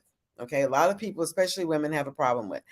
And I'll tell you what it is in just a second. But I want to back up to tell you how I got to the point of being able to work with women in leadership. As Ms. Gomez said, I was formerly the Senior Vice President and Chief Technology Officer for the North Carolina Community College System. So everything that had to do with technology was my responsibility. More importantly than that, I was and still am a C-level leader. And C is for chief, right? Like chief information, chief technology, chief executive. That's what we mean when we say C-level leader. So when you're at that level of leadership, you're not only helping or doing things for yourself and helping the company, but you're also helping other people. And you're also learning the obstacles and things that people go through either at work or at home. And so one of the things that's very important when you get to a certain level of leadership is not only that you see these things happening, but you also determine what are some processes that can help people as they go through obstacles at work, at home, and that sort of thing. So that's what we're going to talk about today. I'm going to give you some specific instructions on how to overcome obstacles in your life, your career, or your business. Now, if you already don't have your pencil and paper or whatever you're taking notes with, I would advise you to go get it now. I'll give you a minute to go get it so that you can take some notes, because I guarantee you're going to want to write this process down. You're going to want to write this process down so that you can apply it to what it is that you may be experiencing at this time. Now, while I was at the North Carolina Community College System, one of the things that I saw was, especially for women, was that women did not have we had leadership opportunities, but in terms of leadership training and that one-on-one mentorship and those kind of things that help women to become better leaders or help us get to that next level, that was missing. That was missing. And because of my position at the time, it was just difficult for me to be able to actually develop that kind of program, especially across 58 colleges. So when I retired in 2016, one of the things I said, I want my company to be able, the company that I created, I want it to be able to support women in leadership. And that support is through coaching, through mentorship, and through training. And I also do a lot of leadership consulting. So when I started the company, like I said, the focus was on women in leadership. And my specifics that I really work with are women in technology leadership. I work with all women in leadership, but I work a lot when I go into corporations, work a lot with women in technology leadership. Now, here's what I want you to remember also about me is that I was at a C level of leadership. And many people think, well, when you get to C level, then you made it. What else is there to do? But I will tell you, after you leave the C level or at the same time, you should be looking for board leadership, because board leadership is different than day to day. And I'm not talking about your nonprofit boards are great. Get on them, okay, because they give you experience. But I'm talking about compensated corporate boards. So that's what I do now. I am on 2 compensated corporate boards for 2 companies, and they actually compensate you for your expertise. That's why it's so important that as a leader, you not only begin to look at how you do your day-to-day work, but you also determine what kinds of things can I add to who I am so that I can make myself more marketable, okay? So that I can do the kinds of things that I need to be able to do for myself whenever I get ready to start a company. Because you see, one of the things that I did while I was still working, and I went through all the permissions, because when you work for state government, you've got to go through the right permissions. So I went through all the right permissions and I started my own company while I was still there. Had nothing to do with what I was doing in state government. It was all about leadership training, leadership coaching and mentorship, right? And so when I started the company, I did that while I was working so that I could see, okay, what kinds of things do I need to add to myself? Okay, what kinds of skills, competencies do I need so that I can be a better person, not only for who I was working for, but also for my own company when I got ready to step out and do that on my own. And so when I did that in 2016, I realized, you know what? I bring a lot to the table, and so do you. But the thing about it is, so many times we don't realize what we bring to the table. Okay, and we'll say that for another session. I think we'll come back in December. Maybe we'll talk about what do I bring to the table, or how do I determine what I bring to the table. Today, what I want to teach you, hopefully by now you have your pencil and your paper. Today, what I want to teach you is how to overcome obstacles. How do I overcome obstacles in my life, obstacles in my career, obstacles in my business? How do I actually overcome that? So as you go into the new year, and we're like what? 31 days out now, because today's the last day of the month. So as you go into the new year, you want to already have this process in place, because obstacles are going to come, right? You're going to have obstacles that are in your life, in your business, in your career. You're going to have these, but you need to know how to handle them. So we're going to do 4 things today. You're going to do one of them. I'm going to do 3. How's that? So first, we're going to identify types of obstacles, because there are different types and you need to know the difference. So 4 types, and we're going to talk about that. Then, as I am talking about the 4 types of obstacles, what I want you to do is I want you to pick one. Pick an obstacle that you may be dealing with right now, okay? Because I want you to think about that as I begin to teach you the strategies of overcoming obstacles, okay? And then I'm going to give you the 10 steps to overcome your obstacles. I'm going to go through them quickly, so that's why you need your pencil and paper, or if not, make sure you get the replay on this. And then I'm going to show you and give you the steps to elevate yourself as you are overcoming your obstacles, okay? So let's get ready to dive in. First thing, let's talk about types of obstacles. Now, there are 4 types of obstacles. And it's great that you understand and know the differences in these types of obstacles, okay? So first type is external obstacles. Now, these are obstacles that are outside of your control, such as the economy, natural disasters, physical limitations, political climate. These are things that you have absolutely no control over, but they could impact you in some type of way, right? Because, for example, think about it. When we went through COVID, that was outside of anyone's control, but it impacted a lot of people because it impacted our economy. And then people were laid off. People couldn't provide for their families. I mean, and that is a type of obstacle. So we want to make sure that we understand what happened was external to you, but it could have impacted you in some form or fashion. The next type of obstacle is internal obstacle. Now, these internal obstacles are generally issues that you have control over, okay? And it's an issue that you have control over, but yet it starts out small, but then can snowball, okay? But the key here is that you have control. For example, debt. Okay, getting in a lot of debt. You've got control over that, right? It may have started out small, but then it grew over time. Cash flow, how much money you have coming in. Your time availability. These are all things that you have control over. The skills and talents that you might have. Okay, the skills, your talents, your competencies. These are things that may be obstacles for you, because you can't get from where you are now to where you want to be, because these obstacles are in the way. Right? But remember, you had control over these. All right. Let's look at the third type of obstacle.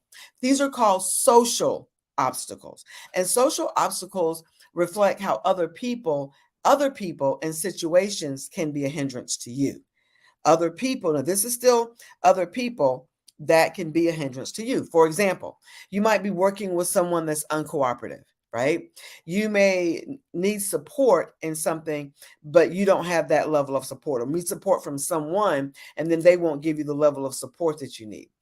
You may be in a toxic relationship, whether it is at home or on the job or wherever, but you may be in a toxic relationship. One that I see a lot of is tradition, especially when we own our own businesses. Sometimes we get stuck in tradition. These are things that are external to us, right? But they're people and situations different than the external obstacles, right? These are people and situations that impact us. Social norms, okay? Things that are happening on the outside of us, but yet they're impacting who we are in our life and our business and our careers, right? So you've got external obstacles, you've got internal obstacles, you've got social obstacles. And the third type of obstacle, this is the one that most of us experience, or almost all of us have experienced at one time or the other, and those are our personal obstacles. Okay, our personal obstacles literally are how you get in your own way. Sometimes you may have heard that there's a book that's been written about getting out of your own way, right? And these are obstacles such as bad habits, fears, your own emotional dysfunction, your own limiting beliefs, disorganization. I mean, how you organize things around you. Procrastination is a personal obstacle. A bad attitude is a personal obstacle. So these are the things that when we talk about obstacles, external, internal, social, and personal, then these are the kinds of obstacles that we all deal with. Now, what I want you to do right now is I'm going to give you about 30 seconds. I put my timer on here. I'm going to give you about 30 seconds, and I want you to pick an obstacle. Pick external, internal, social, personal. Pick an obstacle, because what I'm getting ready to do next is I'm getting ready to give you the steps to overcome them. But I want you to listen to these steps as it is reflected upon your own obstacle. Okay, so let me give you 30 seconds. We got about 25 left now, so you can pick your obstacle. Okay, so let's give you some quiet.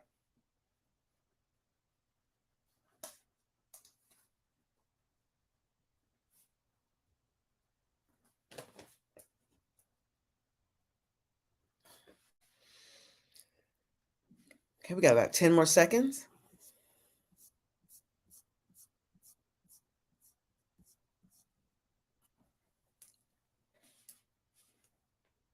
Okay. All right. So now, hopefully you have your obstacle written down, and it may be more than one, and that's fine. But as I go through these next 10 steps, I'm going to go through them fairly quickly. All right. One of the things that I do in my mentorship and my coaching practice is when I work with groups, we actually sit down and we go through each one of these steps and walk through them one by one.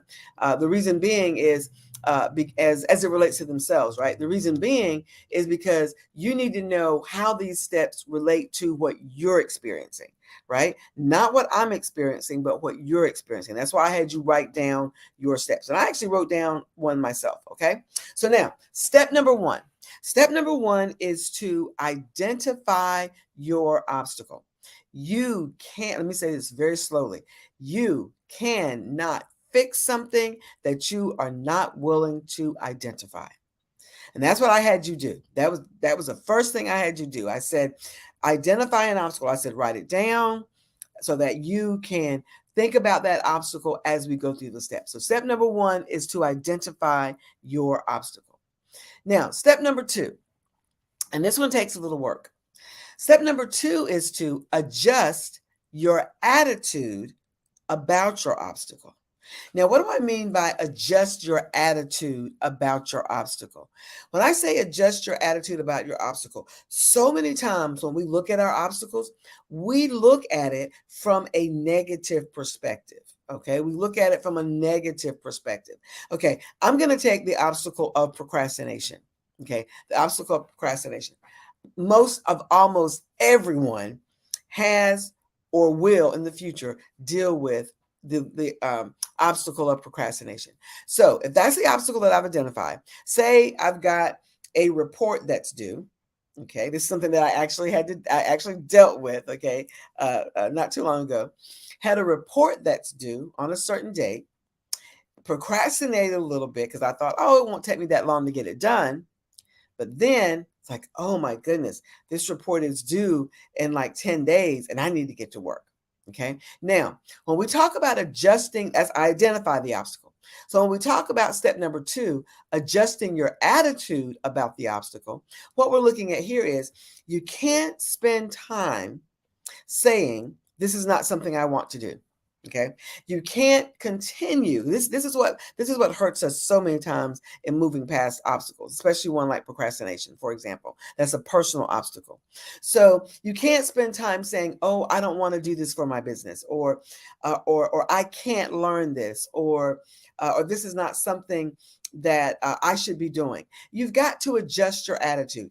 If that obstacle, if what is standing in your way is something that you need to overcome so that you can move forward in your business, that's the attitude you have to have. You have to look at the obstacle as something that is necessary for you to either move past it, take care of it, get rid of it, whatever. But you need to look at the obstacle as what is standing between you and what you want to do for your business, your career, or your life. Okay. You've got to change. You've got to adjust your attitude. You've got to begin to look at the obstacle as what's in the way.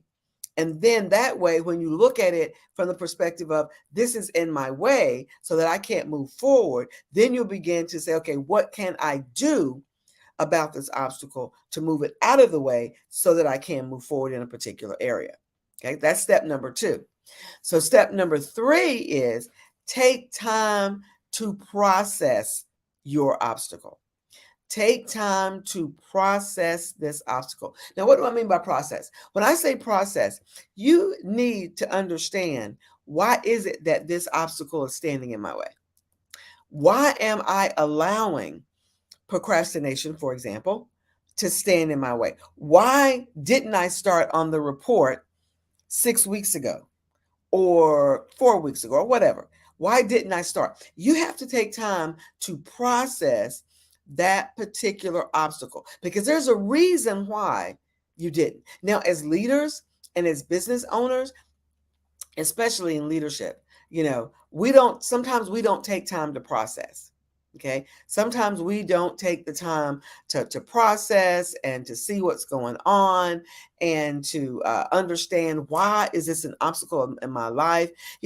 For when I processed my procrastination was more because I had said yes to too many things. Let that one sink in for a second. I had said yes to too many things. And because I had said yes to too many things, then that made that obstacle, procrastination, become an obstacle because I put other stuff in front of that. Okay. I apologize. I'm at my dad's house in Richmond County, and that's his phone ringing, and he's not here. So it's got to ring on. Okay. So now step number 1, identify. Step number 2, adjust your attitude. Step number 3, take time to process the obstacle. Now, step number 4. Step number 4 is to give control of your obstacle to God. Now, I will tell you that I am I'm a minister, and in addition to what I do with my company, I'm also a woman in ministry. I am a minister at my church. I have another ministry. We didn't talk about that. We're talking about business here. But I firmly believe that in order for you to be able to do what you need to do with your obstacles, you have to pray about the obstacle. When I say give it over to God, you've got to pray about it. You've got to look for spiritual ways of moving past this particular obstacle, as well as business ways and career ways. Okay. So what does the Bible say? And I say the Bible because that's what I believe, right? That's the book that I believe. I know that everybody here may not have the same faith as I do, but I always tell people you have to give control of your obstacle to the one who can actually take care of it. You have the steps to take care of it, but from a higher perspective, we want to make sure that we know that prayer and praise and worship and all those things need to be a part of moving that obstacle past. Because remember, some of these obstacles came to being because of what we did. Okay. Going back to my example, that procrastination on that report, was because I had said yes to too many things. And now I was like, oh my goodness, I am overwhelmed. I can't get this work done. It's not getting done, right? So I had to pray and say, God, how in the world am I going to be able to get this done? Okay. And I had to go in and adjust some things and that sort of thing. But when you look at your obstacle and you ask yourself, okay, what are some, for example, some Bible verses that can help me, that can encourage me as I'm moving past this obstacle? Okay. What are some affirmations that can help me? All of those things are important. Keep in mind what the step 1, 2, 3, and 4, all 4 of those steps so far have to do with you and your actions. Identify, assess, okay, process, and now give your obstacle to God through prayer and praise and worship. Okay, so now let's move into some action. So the first 4 was about you making some changes. Okay, now let's look at step number 5. Now, once you do all of that, step number 5 in this process is determine what actions you can do to move forward. So what is it that I need to do? So what I needed to do is I needed to readjust my calendar because I had to block out times in my calendar to be able to do the work for the report, right? I had to block out time. I had to make sure that whatever I needed to do, I had the time for it. So what did that mean? There were some things some events that I couldn't go to. So I had to make a conscious decision to move past this obstacle of procrastination. And keep in mind, the procrastination was my obstacle. But what was the consequence of that? Having to not be able to go to some events that I wanted to go to. All right. So what kinds of things do you need to do to move past your obstacle? Okay, let's look at another example. Say, for example, there's a particular position that you want on your job, and you don't have the education for it, or it has a specific certification requirement and you don't have that. Then what are the actions you have to take? Well, you got to go, number 1, determine what certifications are necessary. Number 2, determine where do I find these certifications? Where can I take these courses? How am I going to get the money to pay for these courses? How am I going to put those courses into my time, okay, into my calendar to do them? And then when am I going to do them? When am I going to finish? Because see, all those are actions that you have to take to get to that next level job. If that next level job is saying that you have to have those certifications to be able to move up. Okay, let's think about our business, right? For those of you that are business owners, when we want to make more money in our business, right? We may add more product, or we may change our branding, or we may expand our customer base. Whatever it is you need to do, you need to be intentional and pay specific attention to what actions you need to take to move forward. Now, here's the thing with this one. This particular step, determining the actions you need to take to move forward, you may not know all of that. This is when you may have to go out and hire a coach or hire a mentor in that particular area, or hire a consultant that can help you to break down what those actions are, or determine what those actions are. Because in step number 6, what we do is, once we know what actions that you need to move forward past that obstacle, then in step number 6, we're going to break down those actions into small goals, because some of your actions can be huge. Okay, if you've got to go back to school, for example, like using that example, if you have to be able to go back to school, then that's huge. That could change everything in your household. Okay, especially if you're trying to run a business and go to school and take care of your family. All of that could change so many things. So in step number 6, you have to break those actions down into small goals. Okay, so what am I going to do this week to help me move past this obstacle so that I can begin to take action and move to my next level, or whatever you're trying to get to? Okay, for me, what was I going to do with the 4 weeks that I had left? Okay, at the time I had left, what am I going to do to get this report done and get it in on time? Okay, so this is so important, breaking it down. Again, this is something where you may need professional help. I tell my clients all the time is that there are some things about moving forward and moving past obstacles that you can't do by yourself. It's hard to do by yourself. You will need some support and some help. And that's where there are people, the businesses that you hear on the Black Business Olympics, through the Black Business Network. I'm sure there are coaches and mentors like myself or other people that can help walk you through that process. Reach out for help. I cannot tell you how important it is that if you're going to move past obstacles, to grow your business, to move up in your career, to move past things in your life, you're going to have some professional support to get that done. Okay, so let's review the steps really quickly. Step 1 was identify your obstacle. Step number 2, adjust your attitude. Step number 3, take time to process. Step number 4, because of my beliefs, give God control of your obstacle. Step number 5, determine what actions you need to take. And then step number 6, break those actions down into small goals. Okay, so now those were the things that we need to do. Now let's get back to you, because now you've identified what you need to do. You have broken them down in small goals. Now, here's the key. You have to move forward with commitment and intentionality. Okay. If you're not committed to the goals that you did in step number 6, then you're not going to be able to move forward.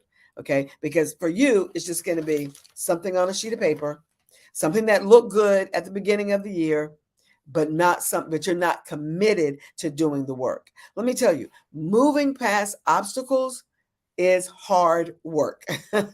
Okay. Moving past obstacles is hard work. That's one of the reasons why my company is named WMS. She said WMS Training and Consulting. There's a reason for that, because WMS stands for Work Makes Success. Okay, work makes success. And to be able to do that work, you must move forward with commitment. Okay, you have to be committed to what it is that you wrote down, the small goals that you have every week. If you say today is the 30th, right? So if you say today, these are the 2 things that I'm going to be committed to move past this obstacle so I can take my business to the next level. Okay. You may want to, I'll give you an example of something that just happened this morning. So I had someone reach out to me this morning. They'd been laid off from their job. And this young man reached out to me and asked me to be able to, if I knew of something or could help him, something like that. Right now, thinking about what he did before he even reached out to me, he probably was committed to writing down the names of people that he thought could help him or support him, what he needed from them, and then reach out. Okay. That's a small goal towards overcoming a big obstacle. Okay, see what I mean when we say break it down? But you got to be committed to do that. You can't say, look at your paper and go, oh, I know I need to reach out to Dr. Sandra, or, oh, I need to reach out to Dr. Kelly, or whomever you're going to reach out to. You can't say, oh, I know I need to do it, and then keep waiting and don't do it. Waiting. Commit to it, get it done. Okay, that's step number 7. Step number 8, maintain strong foundations. When we say maintain strong foundations, this is you've got to get connected to those people who can support you through this. Okay, that can support you overcoming the obstacles. It could be coaches, it could be mentors, it could be consultants, it could be trainers, whoever it is, right? You're here and that you're listening to this particular Black Business Network session and all the other ones. So you're meeting people virtually, right? That you're able to connect with. Connect with us. If you're listening to me, then you should be going over to LinkedIn at some point and connecting with me on LinkedIn, and then sending me something that says, Dr. Sandra, I heard you do that presentation of overcoming obstacles. I heard you do that. Is that something that I can talk to you further about? That's what you should be doing. You've got to maintain strong foundations. Networking is not just going to an event, getting a business card. No, you have to maintain that. I was at an event about a couple of weeks ago, and I just got a text message this morning, as a matter of fact, from a young lady that I met there. And she's inviting me to lunch or coffee or something. We'll figure it out. But networking is getting those strong foundations through network, and then also making sure you continue them. Okay, that is so very important. All right, step number 9. Step number 9, mitigate future risk. Okay, you got to that obstacle because of things that you did in the past, right? So what are you going to do in the future so that it won't happen again? What are you going to do in the future so that risk won't happen again? All right. It could be time management. It could be having a conversation with somebody, especially if you're on a job, right? It could be having a conversation with someone. It could be making sure that you get all your school stuff in order so that you'll have what you need to go back to school to get that job that you're looking for. But you have to mitigate those risks. You have to think about risk before they happen. One thing about being in leadership, and I take a lot of time to do this, especially when I'm getting ready to do something new, I take the time, if I'm going to do something new, to write down what are the risks associated with doing this. Okay. What are the risks before I say yes to something? Before I tell someone, yes, I will do something, then I'm going to write down what are the risks in doing this. And not only risks that could hurt or could impact my business, but also my time with my family, time with, spending time doing other things I like to do. So you have to mitigate those up front. Okay. Look at those up front. And then step number 10, this is the last step. Overcoming obstacles can get hard. It can get difficult because, it just takes time and it gets difficult, but you need to stay motivated. Stay motivated. And how do you stay? What are you staying motivated towards? That content, that risk, and that obstacle that you said you were going to overcome, and those goals that you set. You want to stay motivated so that you can move past those, so that you can continue, because it will get hard. You will get tired. Especially if it's something like you've got to go back to school, or you're in a job and you haven't found that right job yet. You got to stay in that job until you find the right one that you want, right? So until you get to where you want to be, you have to stay motivated. And staying motivated kind of goes back to what kind of things encourage you. Go to networking events, find people that are doing more than you're doing, but you've got to stay motivated. Okay, before we move on to how to elevate yourself, we'll close with that. Let's review the steps one more time. And remember, you should be able to take your obstacle through these steps. Step number 1, identify your obstacle. 2, adjust your attitude about your obstacle. 3, take time to process your obstacle. 4, again, remember, I'm a believer, so give God control of your obstacle. Number 5, determine what actions you can do to move forward. Number 6, break your obstacles down, or your actions down for those obstacles into small goals. Number 7, you got to stay committed. Number 8, maintain strong foundations, network, find those people that can help you and maintain those connections. Number 9, what are the risks in the future? What are so you won't let this happen again? And then number 10, to stay motivated. So those are the steps that you need to take if you are going to move past your obstacles. So now, let's look at finally, as we close out, let's look at finally how to elevate yourself after your obstacles. Now, this is important because when you are working on moving past your obstacles, sometimes, depending on what kind of obstacle it is, sometimes you sort of get discouraged, you get frustrated, you get angry. But in all of this, you've got to continue to speak positive to yourself. And that's what I call these elevation actions. These are elevating who you are. Okay. So elevation action number 1, elevate what you believe about you, regardless of why the obstacle is the way it is. Elevate what you believe about yourself. What do you believe about you and who you are? Okay. So if it's something, if you're not on a job or you get laid off from a job, that didn't have anything to do with it. That had to do with the company. You just got caught up in it. Right. So don't blame yourself. All right. If it's something, your business may not be growing the way that you want it to grow. Okay. Then you know what? What are you going to, that doesn't mean that you're not in the right business. elevate your thinking about yourself and what do I need to do, and then just do it. So elevation action number 1 is elevate what you believe about you. Number 2, elevate what you know. This is one that's so important. When you elevate what you believe about yourself, you have to elevate what you know. You got to set goals. Invest time and money into yourself, into your own education, into your own courses. All right. You're getting this free right here, right? For this particular session, Dr. Kelly is generously giving this to you for free. But you know what? There have been people on here, I'm sure, that you're saying to yourself, "Ooh, I would love to be able to work with them." And then you go to their website or go to wherever they tell you to go, or you talk to them, and then you say, "Well, I don't want to pay that." Well, you know what? People that pay slay. Right? Remember that. People that pay slay. Okay, I've got 2 more. I'm running out of my time here. Elevation action number 3, elevate your decisions. Elevate how you're going to be making decisions. Elevate the decisions that you make. Do you have all the facts? Why do I need to make this decision? Am I making the right decision? And sometimes you don't want to spend so much time making decisions, because when you make the decision, your opportunity may have passed, right? One of my mentors told me one time, and I say this all the time, is go ahead and make the decision and then make the decision right. Sometimes you have to make a decision and then go behind that and make the decision right. Last one is elevate your actions. Elevate your actions. Wherever you are now, whatever you're doing now, to go to the next level, you have to elevate what you do.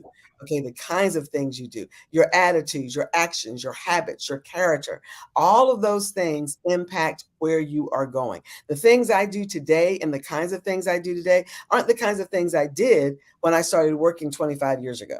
All right. I do things today at a leadership level. I make decisions at a leadership level. What I think about now is different than the way I thought about things years ago. You have to elevate as you elevate yourself, you have to elevate your actions, you have to elevate your decisions, and then you have to elevate your investment in yourself. Okay, I'm out of time, Dr. Crystal. So genius is common. I'll see you on the other side. Yes, thank you so much. And where can we find you? Oh, you can find me. My site is drsandraspeaks.com. Dr. Sandra, and that's SAUNDRA, drsandraspeaks.com. If you go there, right, it's still under maintenance and everything. We're adding some new things to it. I'm adding certification, so adding some new programs. So if you go there, you put in your name, your email, and your text for me to be able to text you, and we go from there. Well, genius is common, and we'll see you on the other side. Thank you. Thank you. Bye-bye. Well, I am Crystal Gomez, and we're getting to the end of our day here. So the Black Business Expo's mission is to raise funds for high school seniors going to college or K through 12 entrepreneurs. This expo is a fundraiser for students. You may go to www.blackbusinessexpousa.com to donate to the scholarship fund, or use the Cash App that's on the screen below, $BBXUSA. Our goal is to give laptops and up to $5,000 to 10 students. Students can register online at blackbusinessexpousa.com. Now, every dollar counts, so we want to remind you to donate to the scholarship fund. We want to also thank our Black Business Expo USA sponsors for November 2023. NC100, Moody Capital Partners, Suede Soul, Lotus Richey Coaching and Training, Carolina, Virginia Minority Supplier Development Council, Step Management, 5-Star BDM Media, Barbara H. Smith, LLC, Margie McLean Foundation, Incorporated, Genius is Common, The Hello, LLC, Earth Essentials, Mullane Shania Global, Executive Women's Success Institute, The Quality Coaching Company, Superwoman Business Services, Creative Force Studios, Lee Entertainment, Artistic App Design, Black Business Expo USA. Genius is common, and I'll see you on the other side.